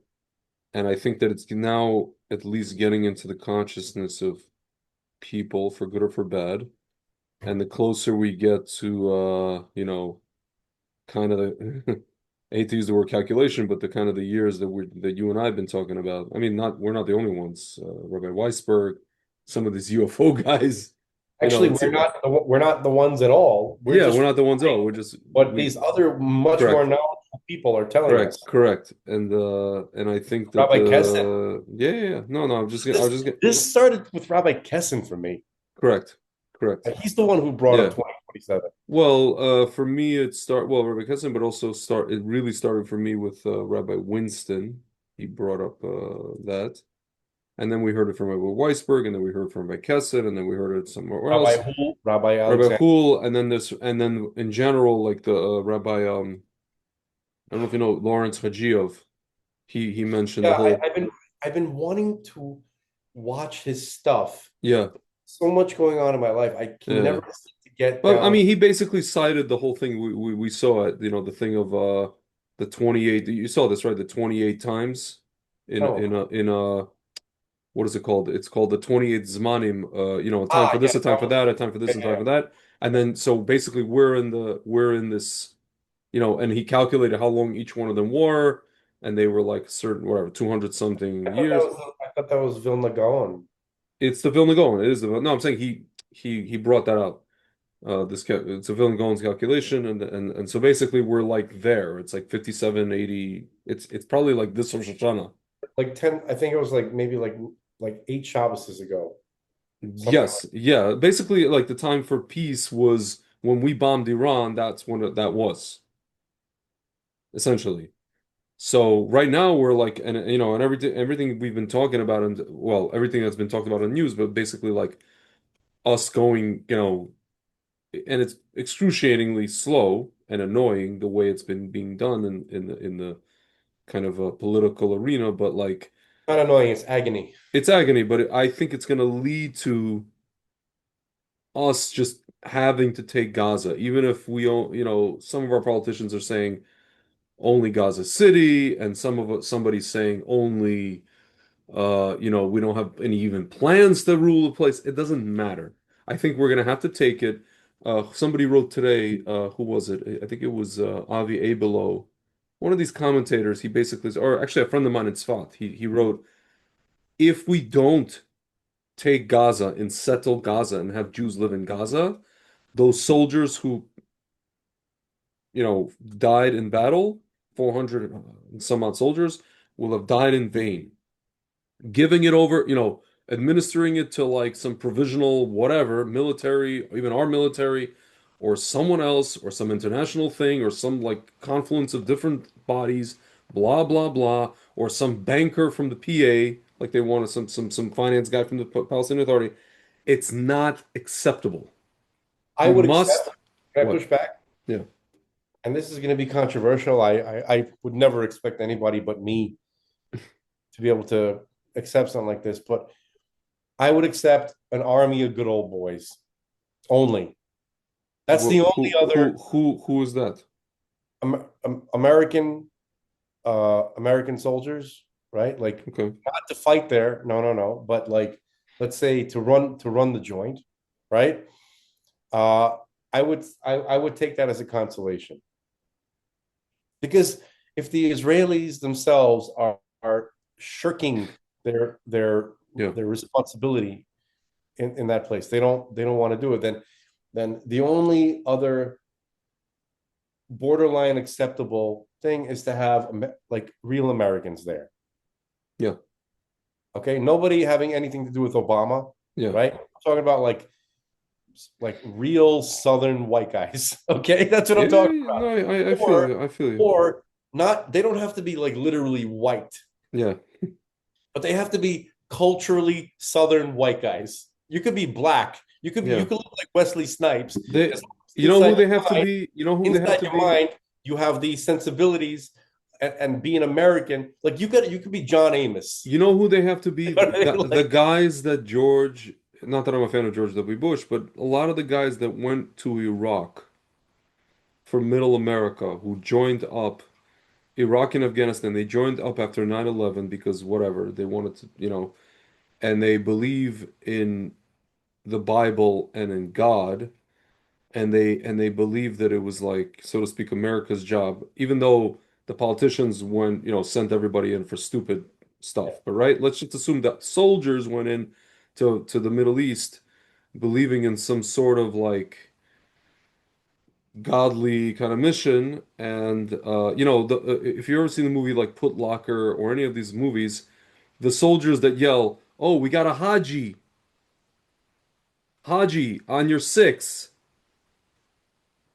What's a Haji? A Haji is a Haji, right? Haji is from Johnny. A jihadist. Johnny. It was No, that's somewhat that's a character, Haji. Yeah. yeah, Haji. Well, that's why they're using the Yeah, yeah, anybody who looks like Haji from Johnny. yeah, yeah. Yeah, Well, how did Haji become the term for Iraqis in Desert Storm?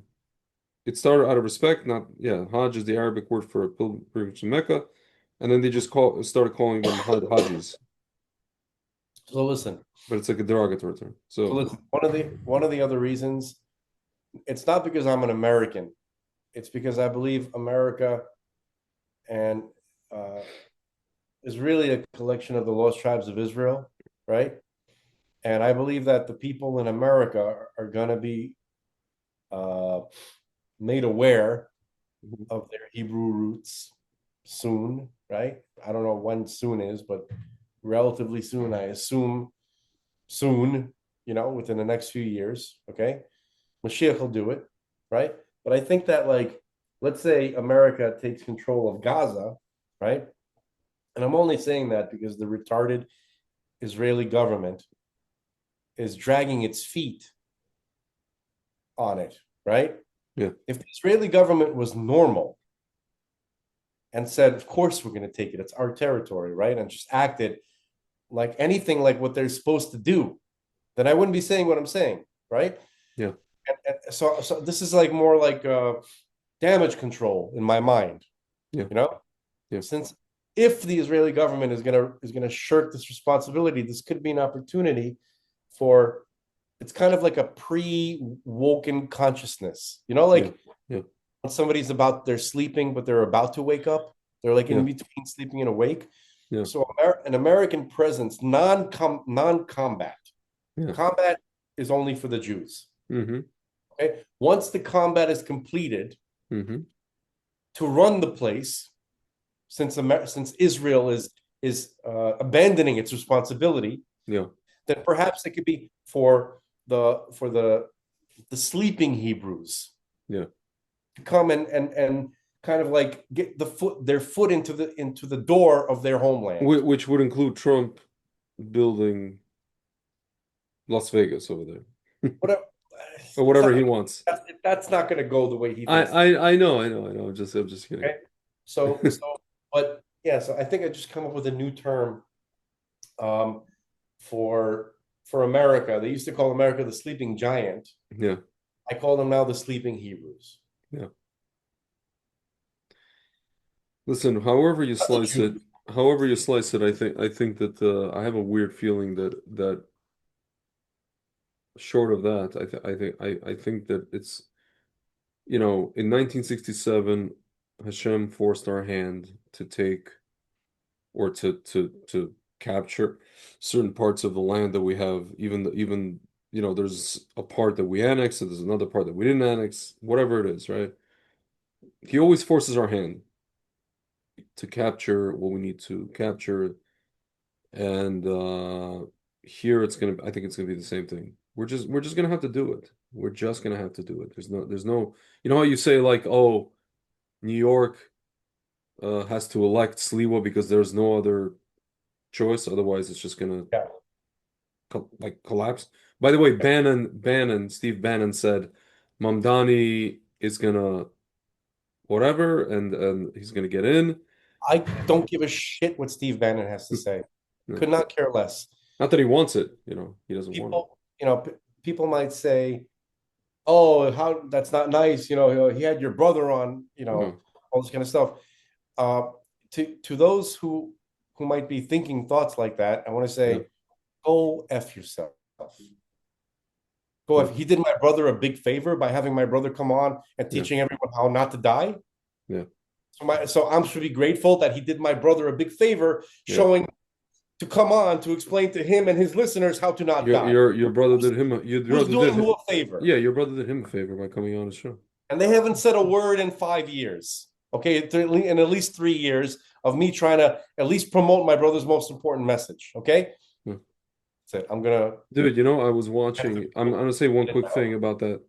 I was watching Fox News with my dad the other day. Not Fox News, Newsmax, one of these channels. Not that it deliberately, just like in passing. And you know, it was a commercial with Dr. Drew and Dr. McCullough comes on, and it's, you know, the what is it, the wellness company, whatever it is. And my dad goes, he points to the screen, he goes, Grisha, смотри. He's like, Greg, look, and I'm like, что там смотреть? You know what I'm saying? I'm like, what's there to look at?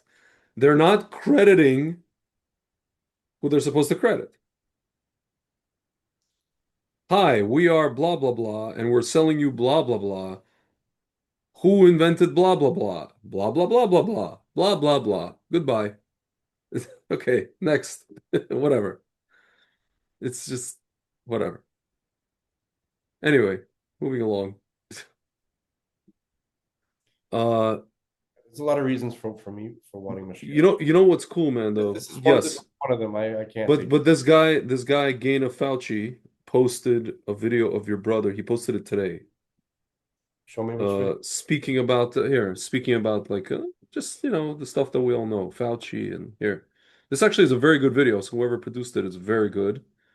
I like this video very much. This is Daniel Lopez. 1 second.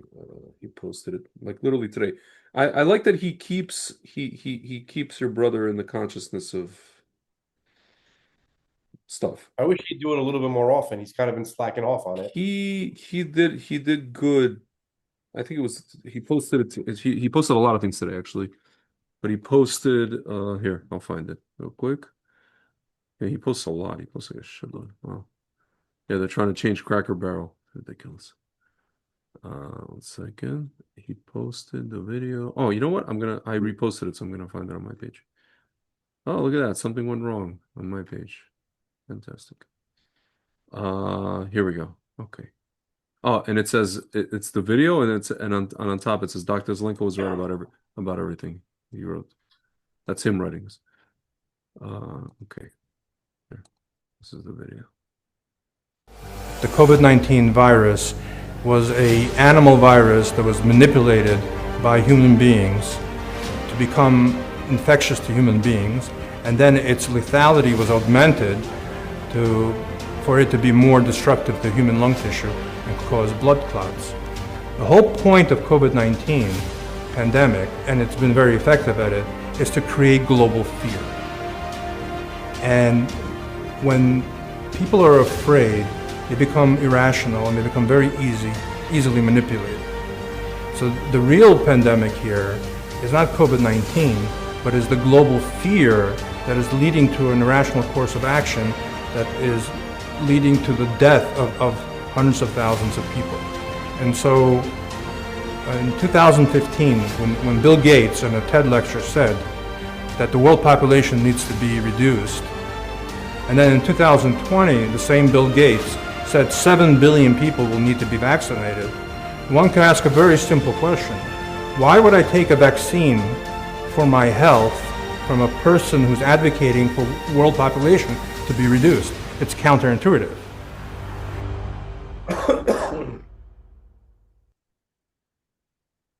Bingo. Yeah. Why would you? I basically wrote that, we spoke about this before. Many people on this planet, very good people even, cannot imagine. They can't. Yeah, they can't imagine that like a guy or a few guys out there would want to just, you know, wipe out 90% of humanity. They can't even. I don't even think they may be even be able to imagine or consider the idea, but they can't even imagine the scale. They can't imagine that, like, it's never been done before, it's never been tried before. You know, the closest anybody ever came was a guy tried to wipe out an entire group of people, and he managed to wipe out a third of them. That's the closest anybody ever came to such a scale. And even then, you see all these anti-Semites. Oh, there's no, I believe 300,000, 200,000, but 6 million. It's like, I think some of them legit can't believe it because it is difficult to believe. How can that 6 million? I mean, like much less, God forbid, 7 billion, Look, 7.5 billion. can't stress enough how much I'm not trying to be a contrarian. Yeah. Okay. But what disturbs me is not what some people don't believe. Couldn't care less. No. Somebody, some retard, some basement dweller doesn't believe that it was 6 million. And he was sitting there as if, as if we have to make sure that we convince him that he knows. Yeah. And the fact that what disturbs me more is that there are Jews out there who literally are worried that he doesn't. Yeah. That there's this guy out there who doesn't. Yeah, Holocaust deniers. I don't care. Yeah, me neither. I care that you care.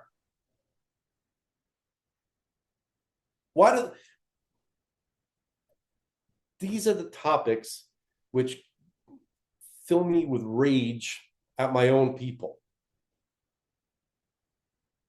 It's the same thing with the propaganda, right? About the way Israel is like, oh, we got to do this so people will think this and people will think that. Yeah. It's the same thing. Have parades. It's the sickness that we have. Have parades. Have Eurovision. I don't have it, but so many of our people have it. Yeah. I don't give a fuck what anybody not Jewish thinks about us and our ability to exist, operate in the world, to do God's will, and to live in Israel. Yeah. I don't care about anybody's opinion about that. Yeah. At all. Yeah, this guy in the comment section today of one of my YouTubes, some like convert to Islam. Oh, you're not even the blah blah blah blah blah blah blah blah. At some point, I was just like, if he thinks I'm real. What? I have couldn't care less if he thinks I'm real. Yeah. Couldn't care less. I could not care less. Yeah. You know that whole thing about like, you may not be at war with them, but they're at war with you? Yeah. Well, this is kind of like the opposite. Like, I am real. I couldn't care less if somebody doesn't believe it. Do you understand? Just like that war is real, right? Meaning Muslims want to go on and kill everyone, right? Who's not Muslim, right? Yeah. My identity is real. It has nothing to do with anybody's opinion. Yeah. My role in this world is real. It has nothing to do with anybody. The only thing the only thing I would say is that a lot of young Jews get sucked into the wrong information, let's say on campuses and maybe on social media. So that's been my kind of concern. That's it, really. So if I ever answer any of these orcs on the internet, it's not for the orc, it's for an onlooker kid that may be reading that. Because you don't know who's looking on. And you could say, well, the kid if he has a healthy neshama, he doesn't believe the orc.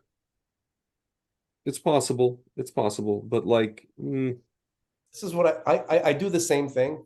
Like, I try to set the example that I think is right for onlookers, right? When I deal with these schmucks, right? So, I'm gonna read a small interaction that I had on the twits, if you don't mind. Sure. Sure. Okay. Sure. It has to do with a person, with a Christian man, okay, who was his father is dying, and he was very distressed, very, even through his writing, you could see that he was very, very distressed about the fact that his father was not a Christian, right? And he wanted his father to become a Christian before passing so that he can get into heaven, because he believes otherwise he's not going into heaven. This poor man. I'm talking about the son, who's like just roiling in agony over mental agony over this nonsense that he believes. Okay. And this is where it's hard for me to stay neutral, right? When you see people in such pain, right? When you know the truth will free them from this pain, this ridiculous crutch, this aberration, this spiritual aberration that they've imposed on themselves, right? And suffering. So listen, this guy, my dad is on the brink of death and is not a believer. My heart is shattered. Please pray for a miracle. The miracle meaning not that his father doesn't die, but that his father accepts Jesus before he does. Yeah. Miracle he's hoping for. Okay. So I'm writing that your father will be just fine. God cares about what we do. And I wrote God G-D to make sure that, to some people that identifies me as a Jew, right? So your father will be just fine. God cares about what we do. If he has enough goodness in his life, that will be enough for God. There are billions of good people in the world from all sorts of religious backgrounds. The Creator judges by acts of goodness and kindness. Pretty simple, right? I didn't get, I didn't say, hey, you Christian, your doctrine is wrong and you're ridiculous. I just kind of kept it very as sweet, as simple as I possibly could, hoping to bring some relief to this guy. Okay. So a lot of obviously nasty comments. Okay. So basically, hold on, let me show the, I had to block some of these people, but basically, I actually have to go to replies to see this. Sorry, folks, just a moment. Okay.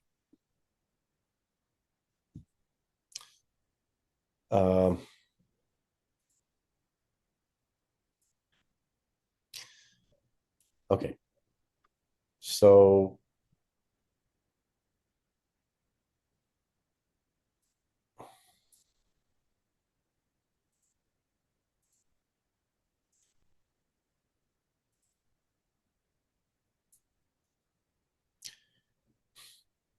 sorry. So this guy, this guy writes, only Jesus this and only through Jesus that, and you'll never get to heaven, or to God without Jesus, and blah blah blah and all this kind of stuff. So I wrote to him, and this is the attitude that I wish that Jews would have, that the Jewish person has to understand that God brought you here to be the priest to the world. You are the teacher of the Torah. The Torah is God's will. He communicated his will on Mount Sinai. It's your obligation to be knowledgeable in it and to teach the world, instead of these retards who know nothing about it, right? And arrogantly preach that they know, and that you're going to hell and you're not going to hell, and they claim to speak for God, not knowing anything about God's Torah, never reading God's, even the Tanakh in its language, never even bothering to care to learn, and specifically reading and believing and preaching fringe commentaries from foreign pagan languages, right? There's no such thing as a translation of the Torah. There's no such thing as a translation of the Torah. Okay.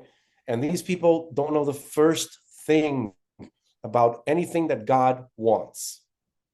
Quite the opposite. So your attitude you should understand that. And here's basically my attitude, which is, this is what I responded to him. Shut up, ignoramus. You're not in any position to preach. What you just said proves you're very far away from understanding anything. Repent. Learn God's word in the language he gave it, Hebrew. Learn the Hebrew scripture in Hebrew. Only then can you even hope to know anything. This is the attitude that Jews should have. Okay? You need to understand that your responsibility is to teach. It's not to listen to these fools. Okay? To these arrogant fools who know nothing. As soon as you, the Jew, take on your responsibility, the world is going to change. Once you understand what your responsibility is, that it's your responsibility to know the word of God in its language, the way God gave it to you. God gave it in that language for a reason. Okay. I'm a work in progress. I'm still trying to learn, it better and better and better. Okay. I'm working on it all the time. I am improving, right? Learning, and I'm getting more and more qualified to do my job, the one that I'm supposed to be doing every day. Okay. So you don't have to be born a scholar, you begin working on it. But remember, it's your responsibility. If you don't take your role seriously, those fools think that they can take your place and teach this nonsense. They're going to teach a man saying that your father is going to burn in hell for all eternity because he didn't bow down to this mortal, this man in a physical corporeal form who came here. Yeah. That God stuffed himself into one man, and if you don't accept that man, then you're going to burn in hell for all eternity, and you're going to say this to a man whose father is dying. Yeah. You maniacs. No one should, if you believe that, then you should not be talking, you should not be saying, you should not be spewing this garbage on the world, this poison. Frank, can I tell you something? I was looking into, like I wrote this whole thing about how one of the things we say to a mourner, a Jewish mourner, I was basically talking about, the whole thing of how when we leave, we say, may basically may the omnipresent comfort you with the other mourners of Zion and Jerusalem. So I just wanted to show how we're incorporating Zion and Jerusalem into our things that we've been saying to mourners for thousands of years. And I was looking for who wrote this. I couldn't find out. There's no record of who actually wrote this. It was the sages, but it was not exactly who. But it says basically kind of things that you're supposed to do. This is with a person who already, with a mourner who lost somebody, right? When you visit this person. See, it says, do not greet the person or anyone else with usual greetings, right? Don't talk until the mourner initiates conversation. You don't start talking to the person. You wait for him to talk and then you respond, right? It's best to engage the mourner in interesting and inspirational talk to ease their pain.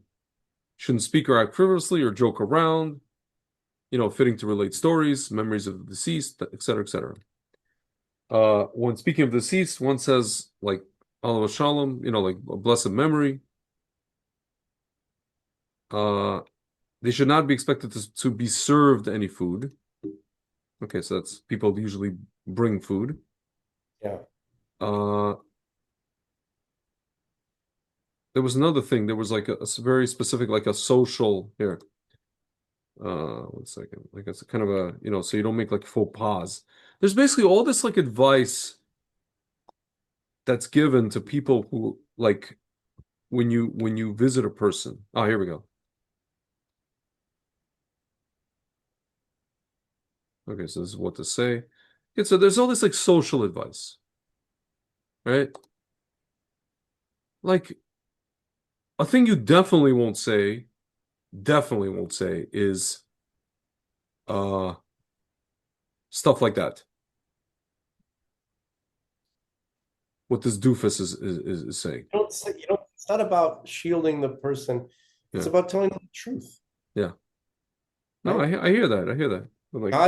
God is more interested in people's actions than in what they supposedly claim to believe or believe internally. It's about acting, it's about doing in the world, Yeah. right? Than what you pretend to believe or what you think you believe. Okay? Stunning that anybody could even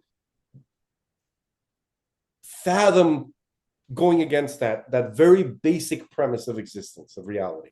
Yeah. Right? If you go against that basic premise of reality, you are like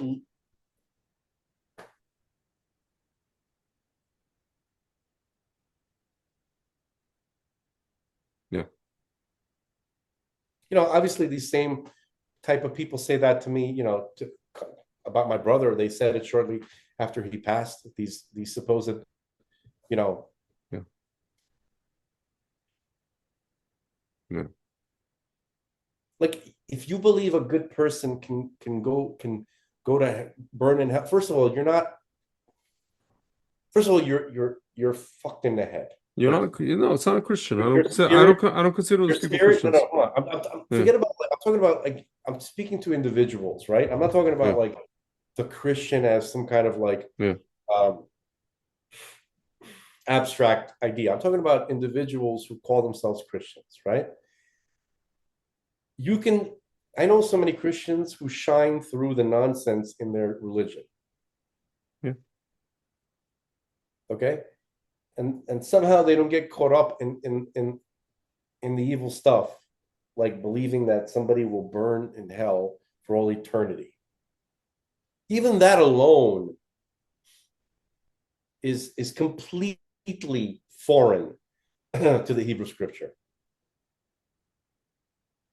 How many verses are there about God's mercy?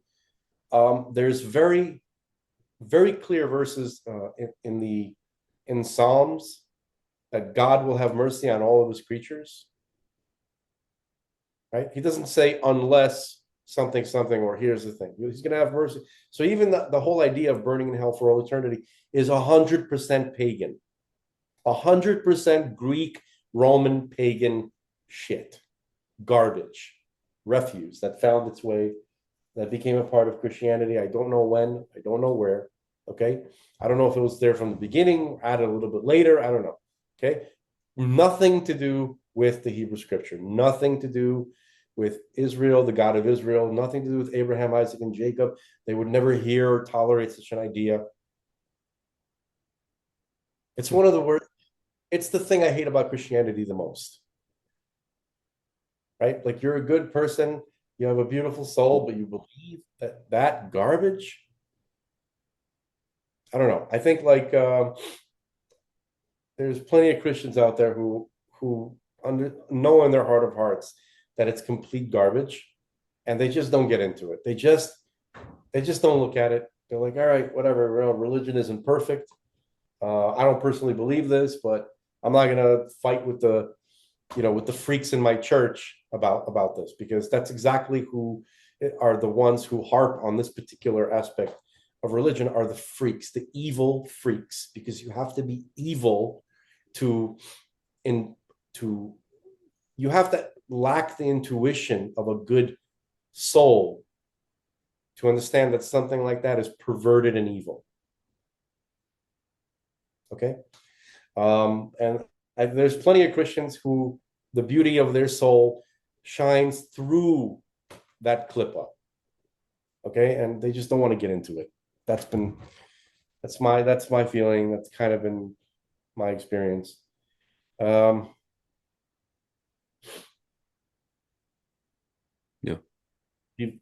I'll leave it at that. Okay, it's just very disturbing when you terrorize someone who's in such great pain, with this nonsense. Sick. Anyway, what were we talking about?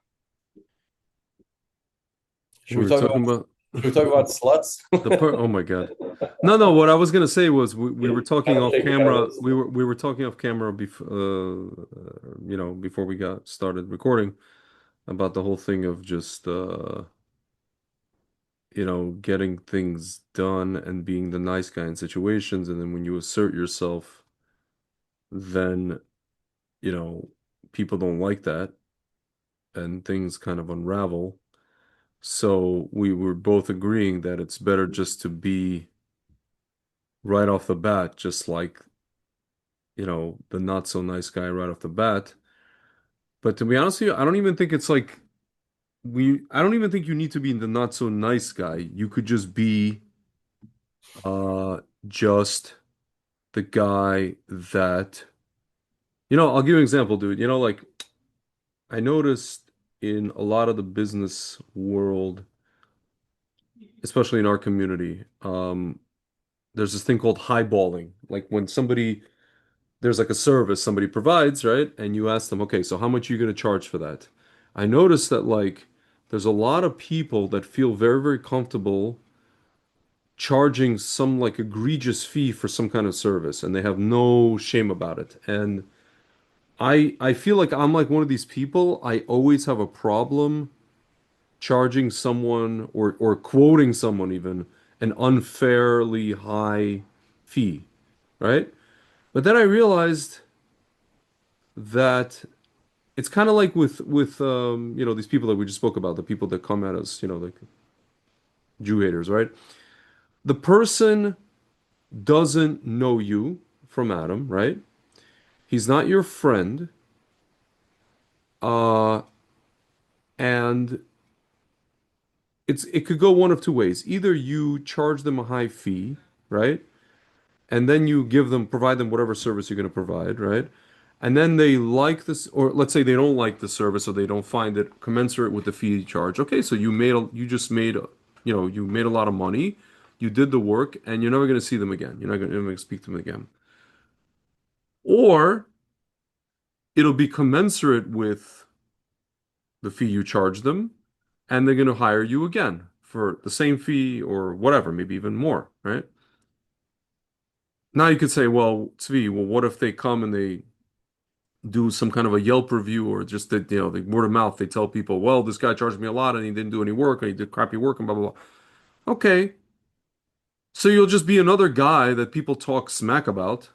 But you know how many of these guys people talk smack about and these guys get hired over and over and over again compared to people who do good work and get and charge way less who don't get hired.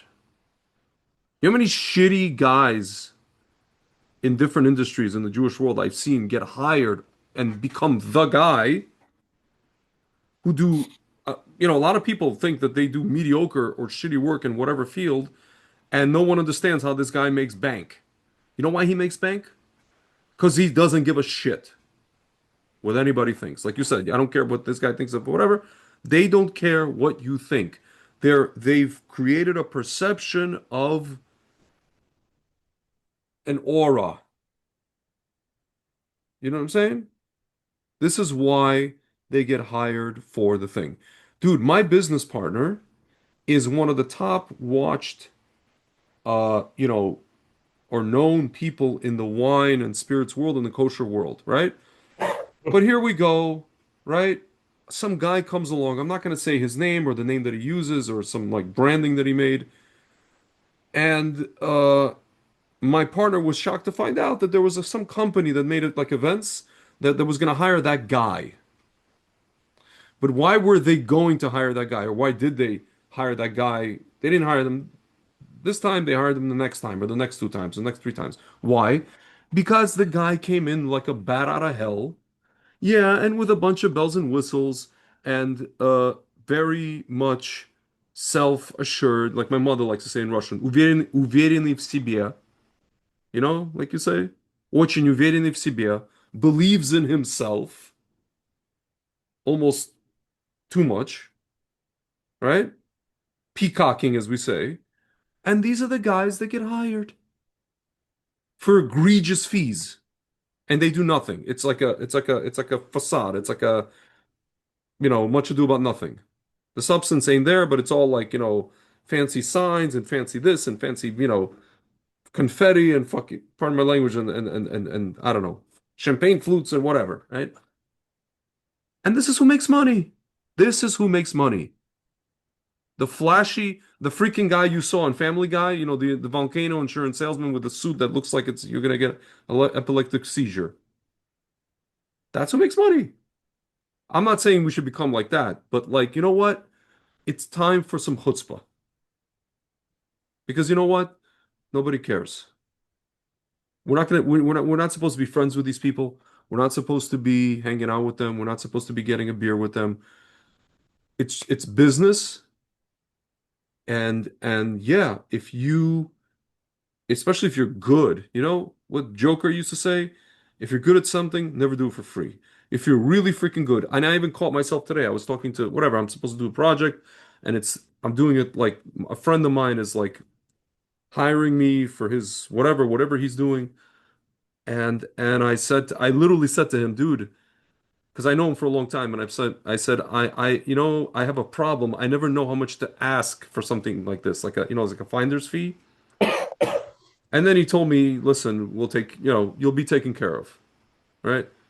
Depending on how things go, there for sure will be a payout here. But even then, I told the only because he's my friend, only because I know him for like years and years. I was like, dude, I don't know how much to ask in this situation. I have a problem. I feel uncomfortable asking. Dude, I have a friend who's a teacher in a yeshiva in Jerusalem, and he has his own like kind of organization. It's not really it's a different kind of organization to educate students on campuses and all that stuff. And he needs to raise funds. And he told me he's like, I don't know how to ask for money.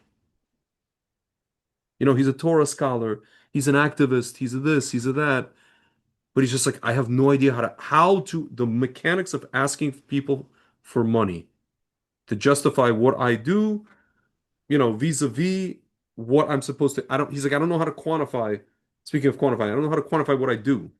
The only person I ever heard speak on that with Yeah. any that made sense to me, or really Yeah. to explain how to do it, was Yeah. Adin Steinsaltz, Rabbi Adin Yeah. Steinsaltz. Without sounding like a douche, like how to do it.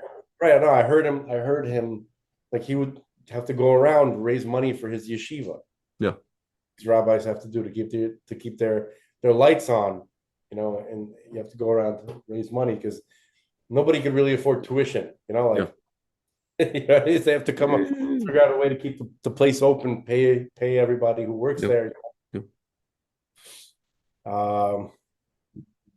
So he would go there and he wouldn't pitch them. He would say that he would need to get to know.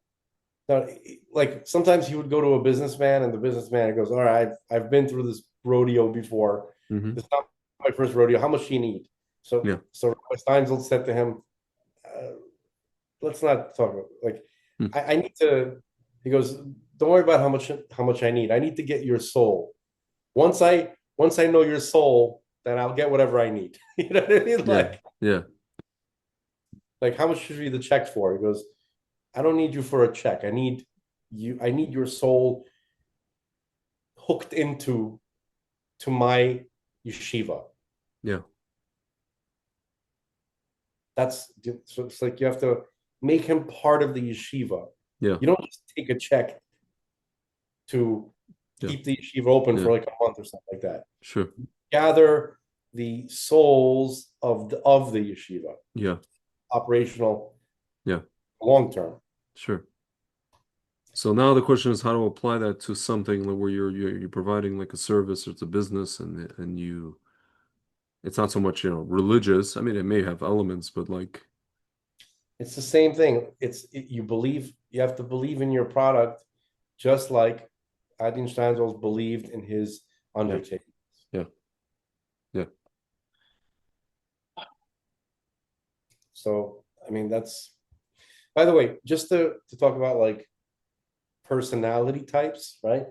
Folks, before we started this, I actually didn't want to get into this discussion because it sounds a little too self-indulgent. Like, I'm the kind of person that is nice to everyone, but everybody's mean to me. And no, but the point is of talking to figure out. So here's how, if I had to boil it down, it would be like this. I'll tell you who I am, or who I was, or whatever. Part of me, right? It's always going to be part of me. I'm the nanny. I want to keep all the babies quiet and happy and fed, right? That's my natural instinct. That whenever everybody around me is a kvetchy, cranky, baby. I want to keep the peace. I enjoy peace. Okay. So I try to figure out a way to deal with everybody's bullshit, right? I'm the problem solver, right?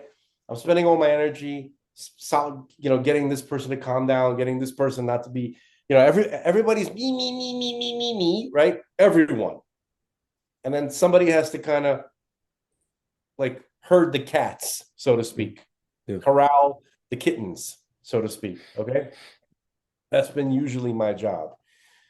Now the problem is when you're the one who is hushing up all the babies, right? Trying to get them to, try to please them, make them happy, right? And if that's your role and people get used to you like that, then once in a while, when you're the one, or I'm the one who has an issue, right? And I need a little bit of attention. It's intolerable to all these babies that you've been hushing up and trying to make them happy the whole time. And the visceral like anger that is flung upon you the moment you bring up anything of your own, right? You've never seen intolerance on this level. That's been my experience, right? And and I realize I'm, the way I am by default is not suited for this world. Yes. So I had to do like sort of like I have to like remold my external self. Interface. My interface, correct. That interfaces with the world in order to not become that person anymore. It's very, very hard because my natural default is to give a shit about everybody. And, I don't like to see people unhappy. But I'm just gonna get run over the moment anything, having to do with me, right? Any kind of thing was like, listen, would you mind, turning the music down? Anything of even remotely that has to do with a preference of mine is immediately rejected. So I've learned to anticipate my patterns and adjust accordingly. And now a lot of people say, now I'm interpreted as a cranky, more serious kind of person, which is completely okay with me. I'd much rather be feared than liked. It's way better. I still want to do the right thing, but I'm not interested in pleasing people anymore. I still no, actually, I wish. Let me rewind that. I am beginning to wish that I was the kind of person who is not interested in pleasing people anymore, and I'm able to do that every once in a while. That's much closer to the truth. This is Truth Fanatics, okay? So let me be completely honest about that. So but I didn't want to get into that topic, but I think it's maybe because it sounds self-indulgent. Me. I want to talk about two things that I think are important, right? And this is the only time I'm ever going to bring up Greg's potential dating life or anything like that. Sometimes when I'm just going through my day and then something flashes into my head, to me, that's significant. It's not just random because I was not thinking about it and it just kind of popped in there. I get the feeling someone's trying to tell me something. So that's me. You don't have to accept that. That's everybody. You take this as you will. I'm not telling you that I'm a Navi. Okay. But in my mind, I felt that Greg really has to become obsessed with getting into shape. Like you really, really have to put maximum effort into physical appearance. And I'll tell you why. I don't want to get into how shallow women are, blah, blah, blah. I don't want to get into that. That's not okay. But since you are still young looking, right? And you have whatever, you have a somewhat put together thing, right? external interface, as you say, right? Yeah.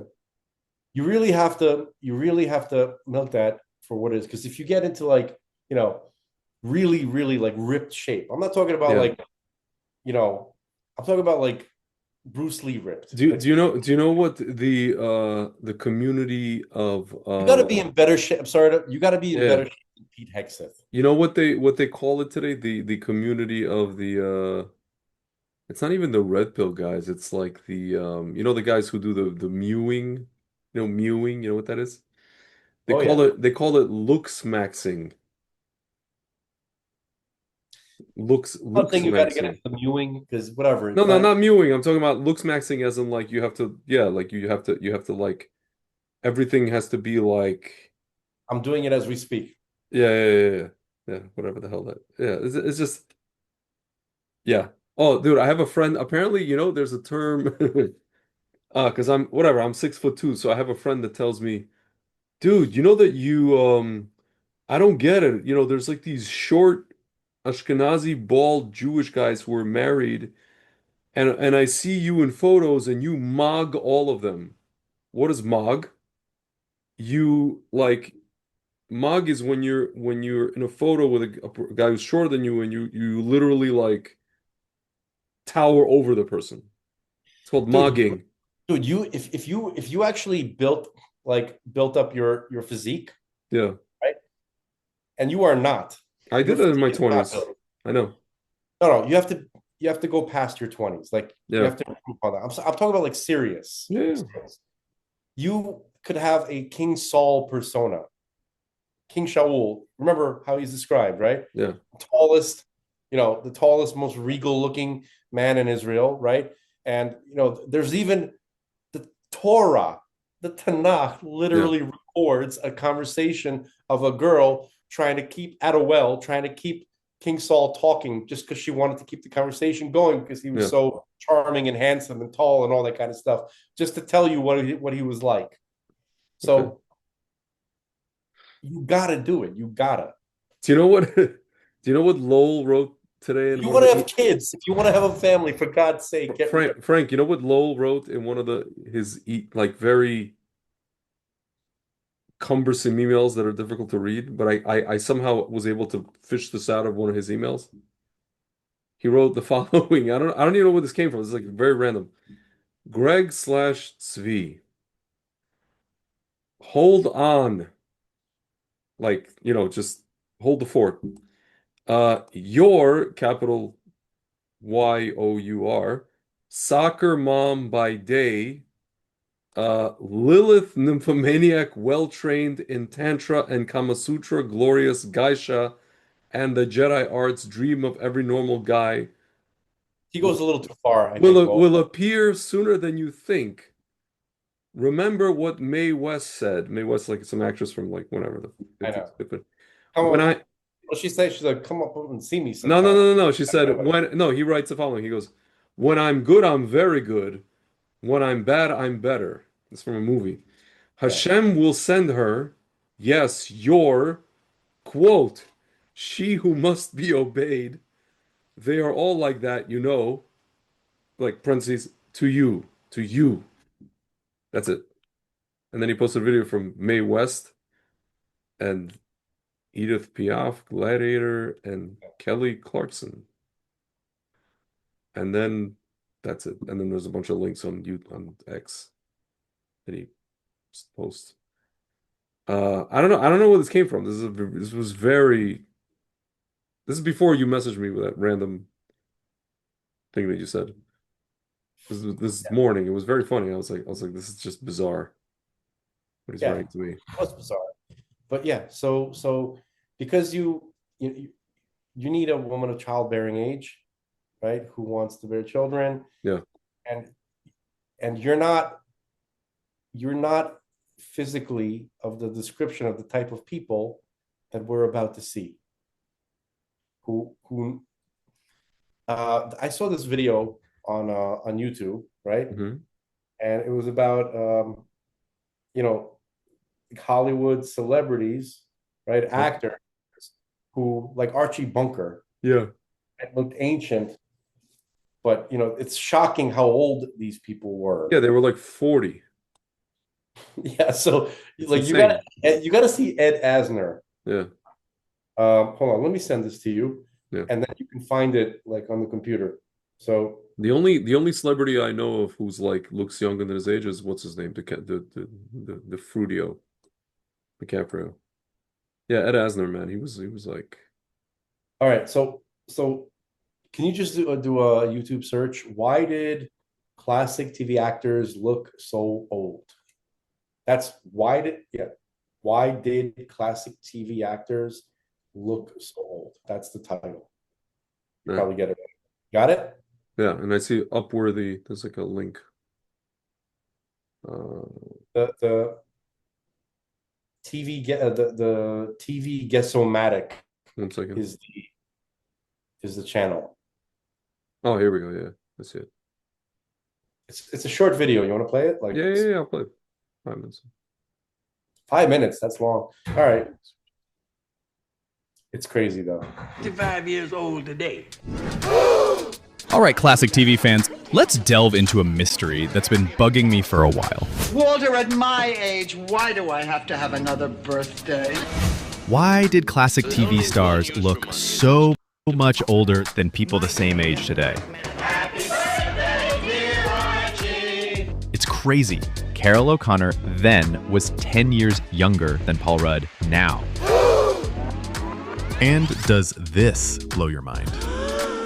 Sure, genetics play a role. There been any calls from me about my birthday? But classic TV performers seem to rack up years far faster than anyone does on screen today. Man, 378 years old does have a tendency to outlive a wife or two. And here's the wild part. I tell me. There are actual scientific and cultural reasons why they age differently than we do. This is secret information. We shouldn't let anyone hear it. First, cigarettes. I gotta say one thing about Winston's. Whether they come in a pack, a box, or a jar, them rascals taste good. Like a cigarette should. In the 1960s and 70s, over 40% of American adults smoked. So these actors were chain smoking, between takes, at lunch, basically everywhere. Smoking affects your voice. Hello, doll. And it destroys your skin's collagen and elasticity. So Dean, maybe you should lay off the smokes? Next to smoking, nothing ages a face faster than the sun. Before the widespread understanding of UV damage, sunbathing was a popular pastime. People baked themselves with baby oil and reflectors. Excuse me, Father, you're blocking the sun. Oh, well, let there be light. So many actors accumulated significant sun damage, leading to a more weathered complexion. We're looking at you, George Hamilton. Next, the fashion choices. Back then, guys were in suits, ties, and fedora. We don't have to play the whole thing. I think that's enough. Ed Asner's in there somewhere later. He's only like he's like 40 and he looks like he's 100. Anyways, the point is that you don't look anything like any of those people, right? Okay. And so if you were to just kind of like emphasize on your your youthful physicality, right? That would really help. I mean, that would really help. But you have to, like, you gotta like get on it ASAP, like yesterday. Like you just have to like upset, like because I think it will, like, I want you to have a family. And you can do it. Sure. And it'll help. Okay. And the other stuff, the praying and the career stuff, I don't need to tell you. You're working on that. But the physicality part, I think, will drastically accelerate the process. Yeah. Yes. So there's a lot I want to say, not about the physicality, but other things. But I'm not gonna say I've exhausted this topic. I don't want to get into it. Neither do I. I just wanted to. Yes, I want to save you the aggravation. I want to save whatever. Doesn't matter. Yeah. Also, save the energy. The energy. About the energy. Yes. So there's that. Oh, and should I tell everybody my insight about sluts? Remember my sluts thought? You can, and then it's kind of also kind of popped into my head. But yeah, I was gonna say, I thought something no, happened. I thought you like noticed no, something. no, no, no. But that one was kind of like broiling inside of me for Yeah. years. Yeah. Ever since you know where it started? I'm just angry at this one lady years ago, right? She lives somewhere in Monroe or Orange County, New York. Mhm. And they have these these town meetings to prevent Hasidic people from expanding into their, they don't want they want to prevent Hasidic people buying homes in their areas because they're scared what it's going to do to the neighborhood. Well, listen, I mean, these people were there first, the non-Jews. No, we're not talking about Jews pushing people out. We're talking Yeah, about I know. people leaving the area. Like, Yeah. you have, think about it, an Italian couple in Orange County, they want to move to Florida, they want to sell their house, right? So here comes a Hasidic man with a family. He wants to buy the house because it's not too far away from the town that he grew up in, and there's very little room there, and it's getting difficult to find a home. So he needs to find something nearby. So okay, so the neighborhood, its demographic is not it's not religious Jewish, but but people, religious Jews want to live as close as possible to their so the families grow. Yeah. And you have a kid, the kid grows up and gets married and has his own family, wants to live somewhere not too far away from you, right? But space is limited, unavailable, so he wants to get as close as possible, which is maybe the next town over. Okay, anyways, you get the point. So non-Jews in that area really don't want the Hasidic Jews and around because of the way they look, because of the culture, because of the way they look. Okay, now there's this one lady. Some of the people are literally just downright, they hate Jews and they don't want Jews around, right? And they have these meetings, okay, these town meetings or whatever you call them, right? Council meetings, okay.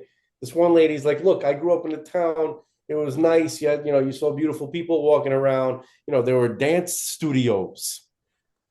Yeah. She's worried that the dance studio is going to close down if all these religious Jewish people move there. Yeah. Why is it going to close down? Well, because there's not enough people of the mindset who want to go and be sexy in a dance studio, right? Want to jump around in your leotard. You saw too many Jamie Lee Curtis movies in the 80s, and now you want to have a sexy dance studio, and you're worried that these Hasidic people should move in and ruin your dance studio fantasies, you freaking moron. Okay? So I heard this woman speak. There was a recording of her, and I've heard similar things like that. Mm-hmm. And I was just thinking, like, what a ridiculous expression of a human being. What a fool, And then I started to, think, like,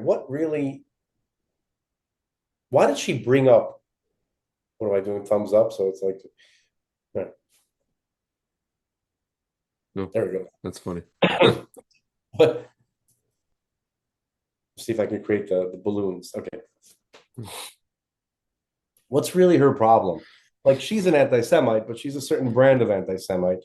Yeah. She's a slut anti-Semite. And I've been thinking about this kind of, because this is this is like the newest form of anti-Semite that I've contemplated, right? Because they come in all sorts of flavors. So this anti-Semite hates Jews because they don't energetically support her sluttiness. Yeah. So there's two enemies to the sluts in the world. Yeah. Okay. There's three, if you want to count the church lady. I don't know how many church ladies there are anymore. I haven't met that many of them. Right. There's a lot of Jewish ones. Okay, but that's what I'm talking about. Yes. There's the Jewish version of the church ladies, okay, Yeah. whom this woman fears, okay. And then there's the Muslims. The Muslims will just kill her and rape her. Yeah. Okay. And so, and yet she's too stupid to realize that. She'd probably rather have, but that's too complicated to discuss why. Let's just say she doesn't want both. She doesn't want Muslims in her town because they'll just, they'll just like attach themselves like Garfield window ornaments onto the windows of the dance studio and hump the windows. Okay. That's literally what they do. Okay. There's plenty of video evidence for it. Okay. All over Europe. Okay. If they're not humping the tailpipe of a car. Okay. Yeah. Which they do, believe it or not. It's, I'm not even exaggerating. Okay. I'm very disturbed by it, but I'm not exaggerating. So that's an obvious threat. I think, some of the ones who aren't complete idiots understand that. But then there's a much different kind of threat to them, which is the Jewish, the real Orthodox Jewish Hasidic, religious Jewish influence. It's a completely different kind of energy, and it's a much bigger danger to them. Because in some ways, like the Muslims, you maybe call the police or get some kind of security or something like that, right? Yeah.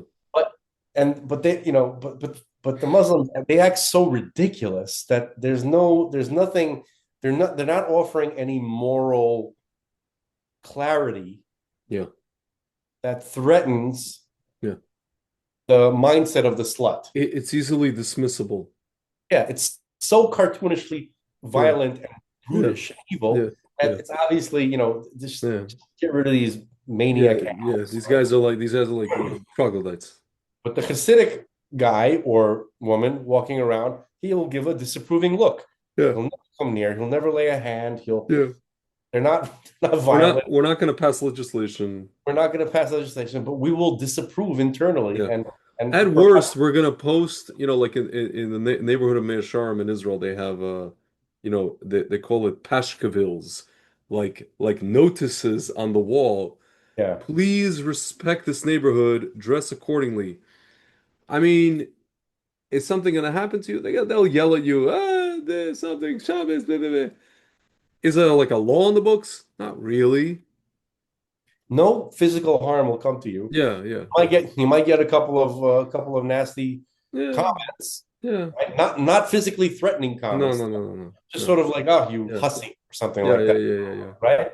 Yeah. Okay. And a couple of nasty looks. Maybe people won't be so nice to you because they're offended by you. Whatever. Okay. Yeah. So that is a much bigger long-term threat to the slut. Yeah. The slut needs to be cheered on. It's a kind of sort of a goddess worship thing. Yeah. You notice this theme, like I keep seeing it even in cosmetics commercials or like commercials where they show women like strong and confident, and you got your goddess thing, girl. Goddess. This word, literally goddess. It's goddess, okay? So porn, sluttiness, this whole culture, right, is all about goddess worship.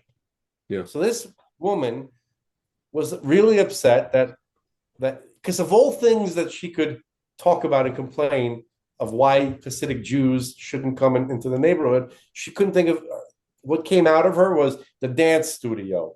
What about the sexy dance studio?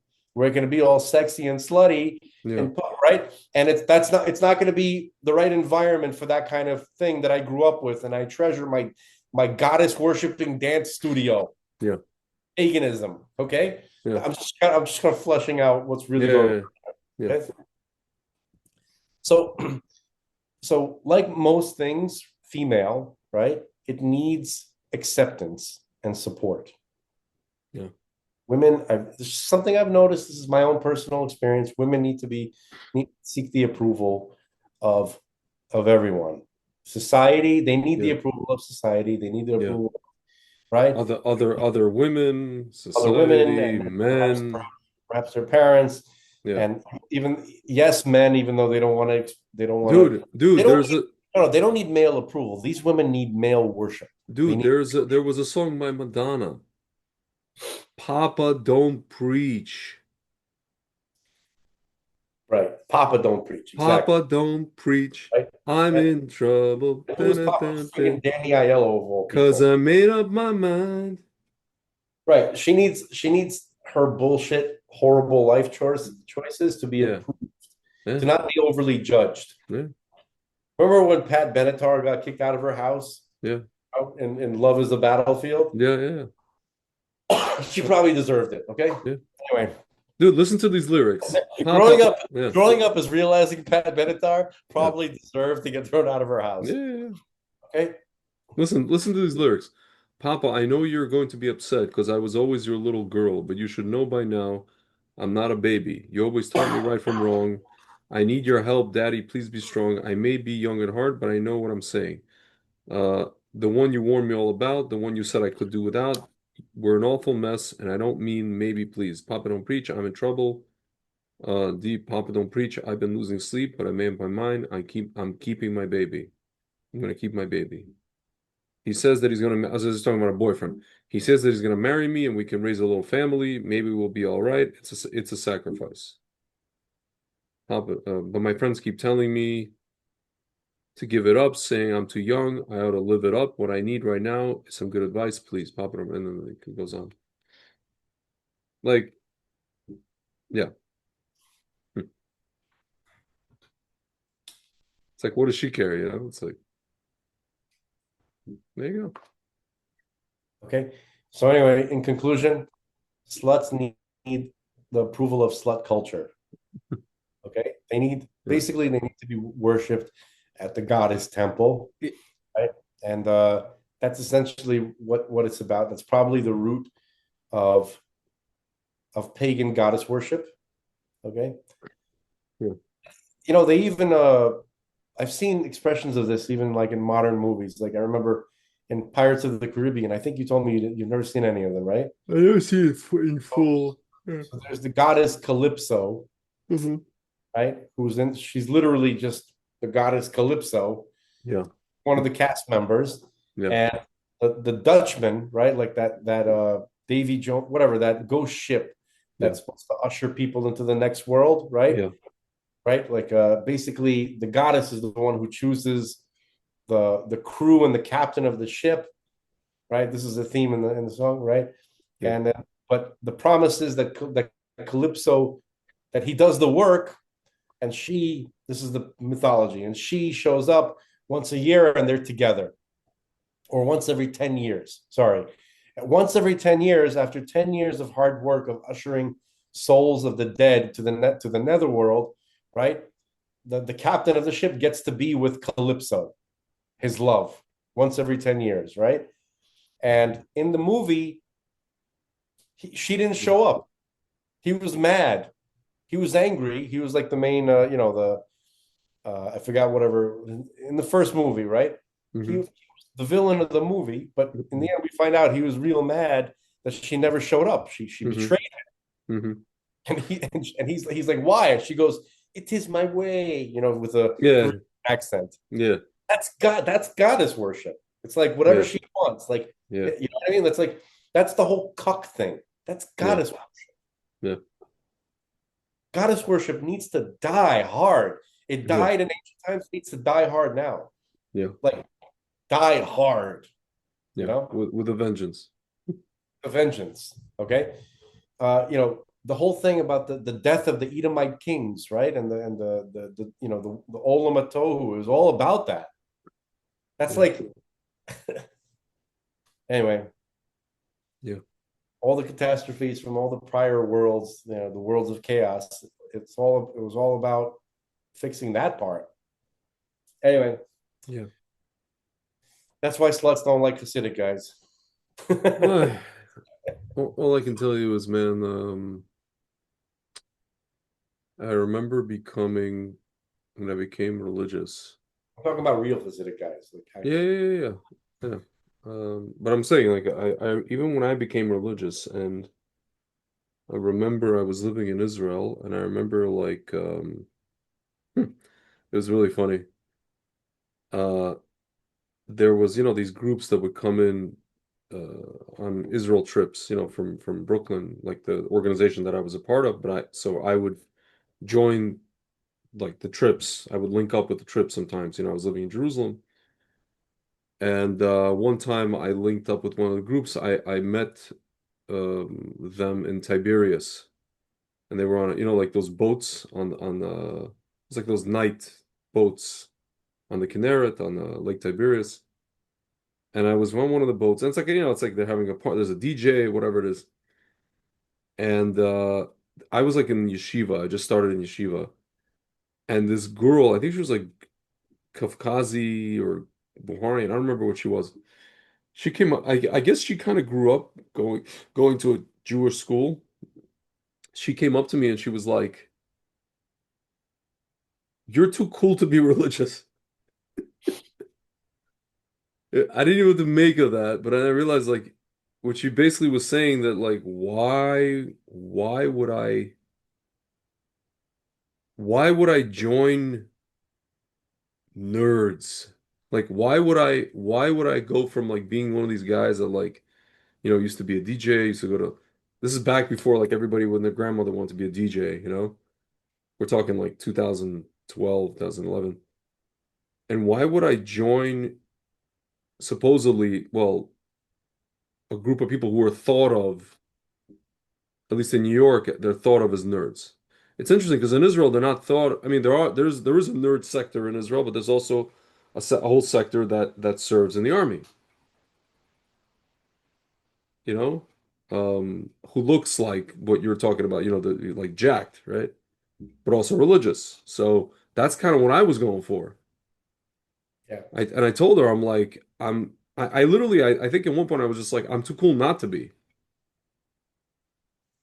Like there was a bunch of us that were trying to make it cool to be religious, not to. It was weird. I didn't really. I mean, I understood her statement. I understood where she was coming from, but at the same time, it was very funny. I was like, and that's at a time where I was sort of a little bit questioning my own, or trying to figure out my own place in the religious world, even in Israel, even when I was in Israel, I hadn't gone back to America yet. I didn't spend time in the religious community in America at that time. It was just in Israel, right? And I was just trying to figure out what the heck, where do I fit into this whole thing at that time? Like again, I knew the Torah was real. I knew that everything I had learned was real. It checked out. But yeah, I mean, I didn't grow up this way. I didn't grow up in the culture, so to speak. But I don't know. I just found it interesting that she said that to me. For like a split second, it made me question what I was doing, but like, and I noticed it made some of the like some guys and girls feel kind of uncomfortable. Like, why would a guy who grew up like us, Russian Jew, just go and do this? Yeah, because You you're know what I hanging mean? out with people who don't know who don't know the Torah is real. That's it. Well, they were taught that no, meaning they were on a trip where they were taught they had to do like 3 or 4 months of like Torah uh classes with rabbis, legit rabbis. It was mandatory because I went through the program, right? They went to the same program as me, as I did beforehand. They had to go to mandatory like Shabbat, like Shabbatons, literally like sleep over people's houses and all that stuff. Again, I was in the mindset at that time of like if someone, again, we spoke about this, right? If someone went through meaning if someone went through a certain educational program that I went through, the assumption would be is that they would see what I saw, or they would understand what I understood, right? And I learned that that's not going to be the case. Even if they did, Not looking. no, let's listen. A lot of them were. Even if they did, the problem is their parents. Oftentimes, the problem was the parents are. I spoke to some of these people. They straight up told me, "I want to be religious. I don't know what my parents are going to do or what my parents are going to say." Like, I can't, I can't just like flip the switch, You know, they told me I can't go back to Brooklyn and become pesati, you know? Oh, bro, listen. Look, maybe we should end off on this because No, it's midnight. no. Let me respond to what you just said. What me and you saw, right, and still continue to see, made us ask a different question. What would Now that we've seen this, what is God gonna say? We weren't worried about our parents, and trust me, my father was a little bit hostile to the whole notion of paisate Yeah. back in those days. Okay, Yeah.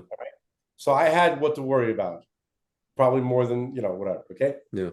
Once I saw what I saw, my only question was, what's God gonna do to me if I ignore this? Yeah. Which means they didn't see shit. They didn't see what we saw. They were not paying attention. Yeah. Because if their question is, what's my father going to say? They didn't see nothing. Yeah. That's it. Okay. They weren't paying attention. Okay. They It's were not what my they were father's going to writing, say. It's they're what. drawing little hearts in there. No, it's not what my father's going to say. It's in their heads. It's what's the battle that I'm going to have to fight for my beliefs is, oh, it's like what's his name? Al Pacino. It's too damn hard. I know the right path, but I never took it. Why? Because it's too damn hard, committee. It's hard. It's very hard, dude. So basically, what it means is like, if I had to guess and get into their heads, which Yeah. they saw like, oh, it seems good and it's moral, Yeah. and it's my tradition, Yeah. and I'd like to do it. It seems nice, but no, my parents are giving me a hard time. But they didn't see the Torah is real and so is God part. That's what I'm talking about. No, I'm telling you, Can't some of see them that. told me that they did, but they're deathly afraid of whatever. My intuition tells me that's codswallop. What a word. Listen, my intuition gave me that word too. I've spoken to some of these the guys at least. I spoke to the guys, and some of them came up to me and they were like, "Oh, so how do I do this whole?" Some of them were interested. They wanted to go to yeshiva. They wanted to Let's talk stay. about the girl who said you're too cool for this. Too cool, but yeah. That's what I'm talking about. No, I get it. No. She grew up. I learned later. She grew up. She went to Baragola. Yeah, that's what it sounds like. Dude, she went to, it's like if you want your kid to like literally stop being religious, like to be religious and then to stop being religious after they were religious, send them to a school called Baragola. No offense to anybody works for Baragola. I don't know anything about Baragola. I'm not sure if they deserve that. Dude, every person I met, whoever went to Baragola, no offense to people who work at or run Baragola, every single kid I met, people our age and maybe younger, went to Baragola, was religious and then stopped being religious. Was traumatized, literally traumatized. I don't know what's about that school, whatever. I never went to that school. I never stepped inside the school. I met people who went over there. Bizarre. Russian speaking kids. You know what I mean? Whatever. I think Baragola is somewhere near Star City, right? It's like a Canarsie, Start City, Canarsie, one of those places. Yeah. Listen, whoever opened it, whoever ran the place or whatever, the intention was, a certain intention of giving kids a certain education. But I don't know. Listen. Look, maybe we never met the success cases. Yeah.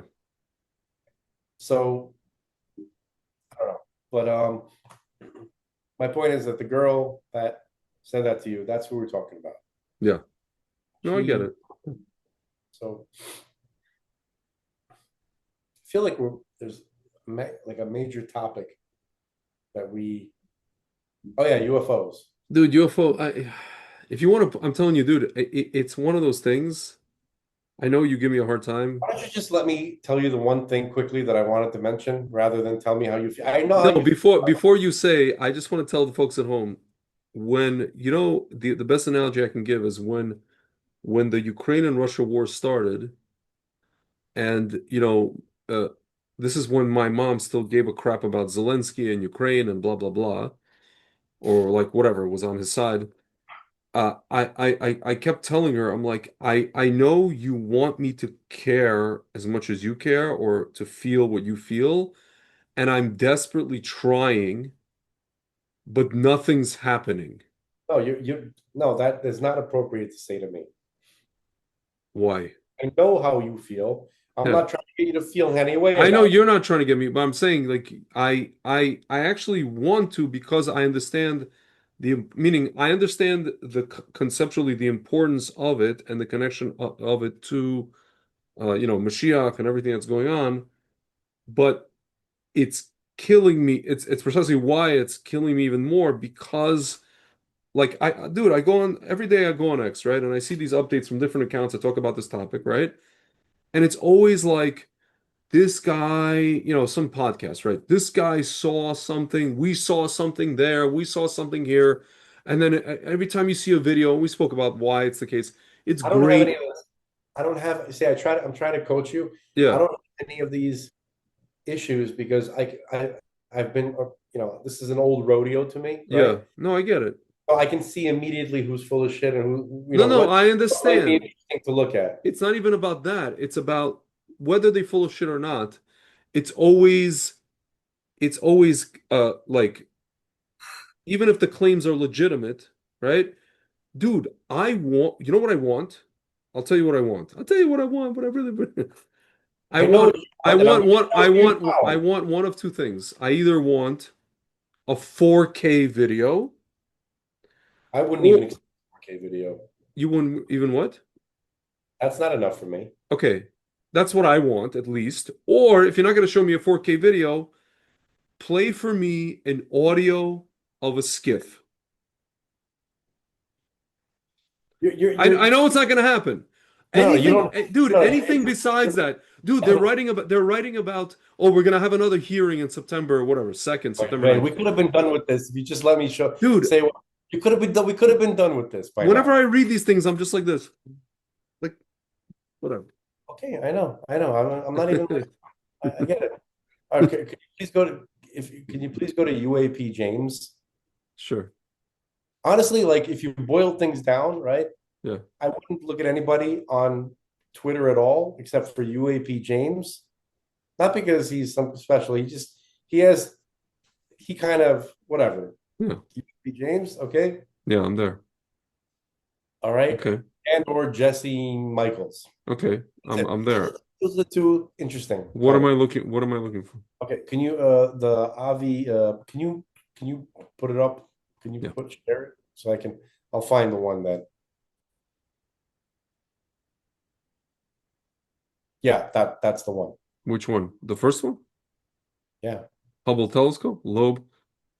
Yeah. Atlas appears to be emitting its own light. We should be concerned. Avi Loeb. Loeb says the new Hubble telescope image of the interstellar object shows a halo of scattered light, which is abnormal for a comet. You never know what intent it has. Just play it. So Avi Loeb is the chief astronomer at Harvard. No. Let's see. That's a STEM topic, so yeah, probably still deserves some respect. Yeah. Not sure how much, but let's see. What if an interstellar object whirling through our solar system is actually a nuclear-powered spacecraft sent by aliens to test how humans respond? That's what a noted astrophysicist believes might be the case, and he says an image from the Hubble telescope backs him up. Most scientists agree that the so-called 3I Atlas is a comet from another solar system. But Harvard scientist Avi Loeb claimed on this show a couple of weeks ago that it could actually be some type of alien technology. Now, that's a controversial opinion all on its own. But he's now going a step further, arguing that the 3I Atlas could be a nuclear-powered alien spacecraft. Loeb says the Hubble picture appears to show the object emitting its own light. The object also appears to lack something that all comets have in common, and that's a tail. Yeah. So what is this thing exactly? Well, joining us now is Avi Loeb. He's the head of the Galileo Project, Can you stop of it for a Harvard minute? University's Institute. What I want people to contemplate or consider for a moment, why would this guy risk all his credibility, his career on this? That's crazy.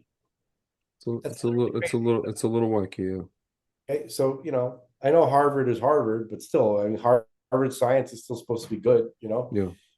and it is good. Uh, this is odd. So basically, what I heard about this object, I'm not sure if he's going to mention it here. Not only is it emitting its own light, which it's not supposed to, it's coming in at an angle that it's not supposed to, and it seems to be course correcting. Yeah. Like, basically a comet or a meteor is just a big rock flying in space. It doesn't adjust its it flies based on where it's being pulled by gravitational forces. This thing has its own glow. Yeah. It's too far away from any stellar object to be reflecting, and also it's course correcting. Yeah. I thought that was interesting. Okay. Yeah. Go ahead.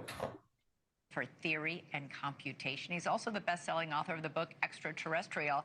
Great to have you back on the show. So you now say this is not only an alien spaceship, but it's nuclear powered? Why are you saying that? Well, thanks for having me. First, I should say that if the light that we observe from this object is reflection of sunlight, its size needs to be bigger than Manhattan Island, 20 kilometers or so. And there isn't enough rocky material in interstellar space to deliver a rock of that size earlier than 10,000 years from now. So the question is, what is it? And its orbit, the trajectory that it takes, is aligned with the plane of the planets around the sun to within 5 degrees. That's a chance of 1 in 500. And moreover, the timing. What does that tell you? What does that trajectory tell you? Well, it indicates that perhaps it was designed by some intelligence. That's something steering it. Not necessarily, but the trajectory itself was chosen to be such that this object will pass close to Mars, Venus, and Jupiter. The chance of that happening, the timing of its arrival is perfect for that, with a likelihood of 1 in 20,000. And so I'm just saying we should observe it. It doesn't look like it's a random occurrence. The size, the trajectory, the fact that it comes so close to 3 planets in our solar system, and actually it comes closest to the sun on October 29th, when the Earth would be on the other side of the sun. We won't be able to observe it. I'm analyzing right now the best image we have of it.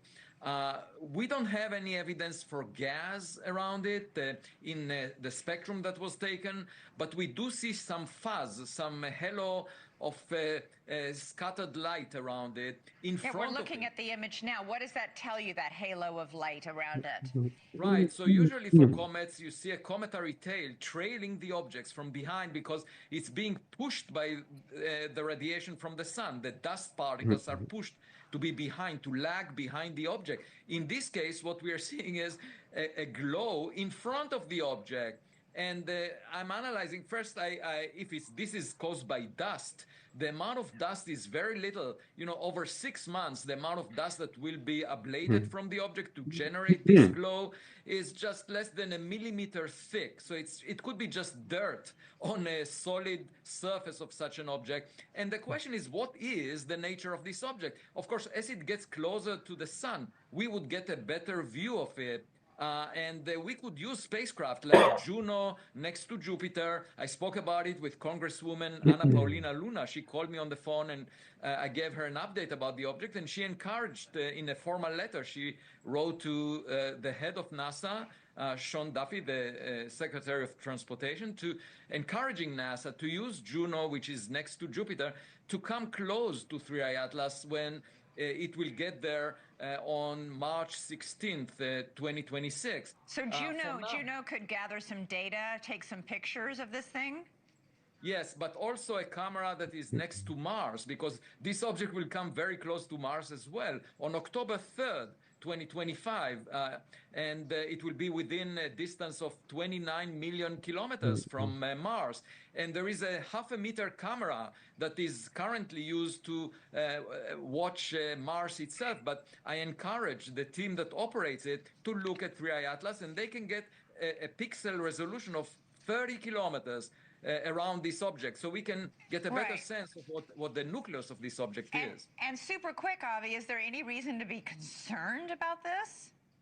Yeah, you never know if what kind of intent it has, and I think we should, in the future, have some international organization that decides how to respond to a visitor to our backyard, because that visitor may enter through the front door. Okay. Fascinating. There's that. Okay. And also, there's another. I'm just going to mention it. I don't need to hear your Yeah. Okay. kashaz. Okay. No, whatever. Listen. Or your kafaz or whatever. Okay. Gauffaz. Gauffaz. Okay. Am I using that right? Gauffaz. What was the previous term that you used for Shah. dismissing? No, the you said that dismissing the students' statements. Not poppycock. Whatever. This is funny. Oh, codswallop. Codswaddle. I think I said codswallop, if I'm not mistaken. Codswallop or waddle? Waddle? Codswallop. Wallop. Yeah. Yeah, codswallop is a person who handles fish, or foolish person. In old sense, overly talkative woman or a gossip. Not basically nonsense or rubbish. Nonsense. Yeah, nonsense. Yeah, shtuyot, as we say. That's very funny. Yeah. So God. Which reminds me of Captain Hook. I Yeah. haven't heard. I think I slayed Captain Hook. Yeah. I think my comment when he got wind of it, Yeah. he's like hanging it up. I can't. I'm not going to be the next Nick Fuentes. Yeah. Looking like Captain Hook had a child with D'Artagnan. Yeah. But anyway, so yeah, there's the other thing is a hearing on September 9th. Yeah. With at least 2 first-hand witnesses. Okay. Listen, I'm open. I want to hear it. I'm open to hearing it. I'm going to be watching it with someone who's not going to bum me out. No, I just want whatever. We spoke about this already. Yeah. Look, I just want Trump to get on TV and make one of those and now special announcement from President Trump. I just why is that so difficult? Why? Just one time, one. Just one announcement. I was watching Mork and Mindy. Turns out it's a true story, folks. In a couple of months, we'll be releasing more information. Stay tuned. Blah blah blah. After we put Hillary on a spit roast, and then we'll release the information about the aliens, and then my presidency will have been fulfilled. It's it's just, dude, I'm a child. Yeah. I'm a child. I'm a little 5-year-old. I just need simplified processes. Way and much more urgently. And but anyway, look again. Just going to remind the folks at home what I'm doing. I'm just noticing. Good. Is that only allowed for groypers and for the woke right? The great noticing. Frank is doing the great noticing. I'm just noticing. No, but in all seriousness, we're instructed to look out for signs of Mashiach, right? Yeah. Torah tells us about certain things we're going to be looking out for. And I'm most interested in the supernatural aspect, or the seemingly supernatural aspects of the times of Mashiach, how the supernatural becomes more and more revealed in our life, and it begins to seep in over time. And then on the other hand, pardon me, not on the other hand, in addition to that, I've heard statements from great sages who I respect that in recent centuries, right? Like the Alter Rebbe, the first Rebbe of Chabad, right? Yeah. He made a statement saying that Mashiach will be in the headlines. We'll be reading about him in the news, right? It will be reported upon his activities, right? In all aspects. Yeah. I'm looking around and I'm seeing what fits that, what closest what closely matches that description, right? If I make a list of everything I'm supposed to be seeing, right, politically and supernaturally, well, then it all seems to be happening, and that's what we talk about on the show. Yeah. So I feel like I'm just doing my due diligence. I'm Well, trying to be a I good get it. boy and doing, and that's it. That's all I'm doing. I'm not this isn't hope porn. No, Okay. I get it. It's just acknowledging what we're being shown. That's it. Yeah. Okay. But that wasn't the topic that I feel that I forgot about. But I guess we'll get that. Listen, Frank. I'll say one quick thing, and it's something. It's a video I made last night, but I didn't post it, and I may post it now, instead of making a video. I don't know what's gonna happen this autumn, this fall, and going forward, but I have a strong premonition that we are in a kind of calm before the storm scenario. In many ways, when it comes to whatever different things that Trump is trying to do with the people that are, deserve to get justice, when it comes to, stock market, when it comes to finances, when it comes to different things, stuff with Israel. I have a strong premonition we're about to see a lot, and a lot very, very quickly, and also a lot of interesting things with this New York election. Again, people are not grasping the full, whatever happens, right? Uh, like New York is the most Jewish city in the history of the world, apart from Israel, like cities in Israel. And if New York, listen, even if they elect, and a lot of people are saying this, even if this go around they elect Sliwa, right? Just the fact that like this Shiite clown was under consideration, just the fact that this is even a possibility, and there are people like this that live in New York who consider him a viable anything, is already a sign that people have to, you know, start considering Jews, I'm talking about, start considering mobilizing. Because I don't know, for me, I'm not trying to be like pessimistic. I just feel like both with somebody like a Sliwa or somebody even like Trump, I think a lot of delaying inevitable things are happening. And I think that yeah, I mean, it just Mashiach. The only thing is Mashiach, because I don't see, dude, honestly, I don't see anybody steering the ship after Trump. I don't see anybody steering the ship. Not that I'm a fan of Bibi, but like, I don't see anybody viable in Israel after Bibi, except for Mashiach. I don't see anybody viable after Trump. And yeah, and New York is a similar story. So that's all I'm gonna say. I agree. Hopefully there'll be good things, at least temporarily, and we'll give the Jews some time to kind of, get their bearings and wake up a little bit. That's it. That's all I have to offer. I'll take it. Yeah. All right, folks. We shall see you next week, B'ezrat Hashem, and Rosh Chodesh Elul is coming up soon. We'll talk about that. Yeah. All right. Baal Shem Tov. Yes. Yes.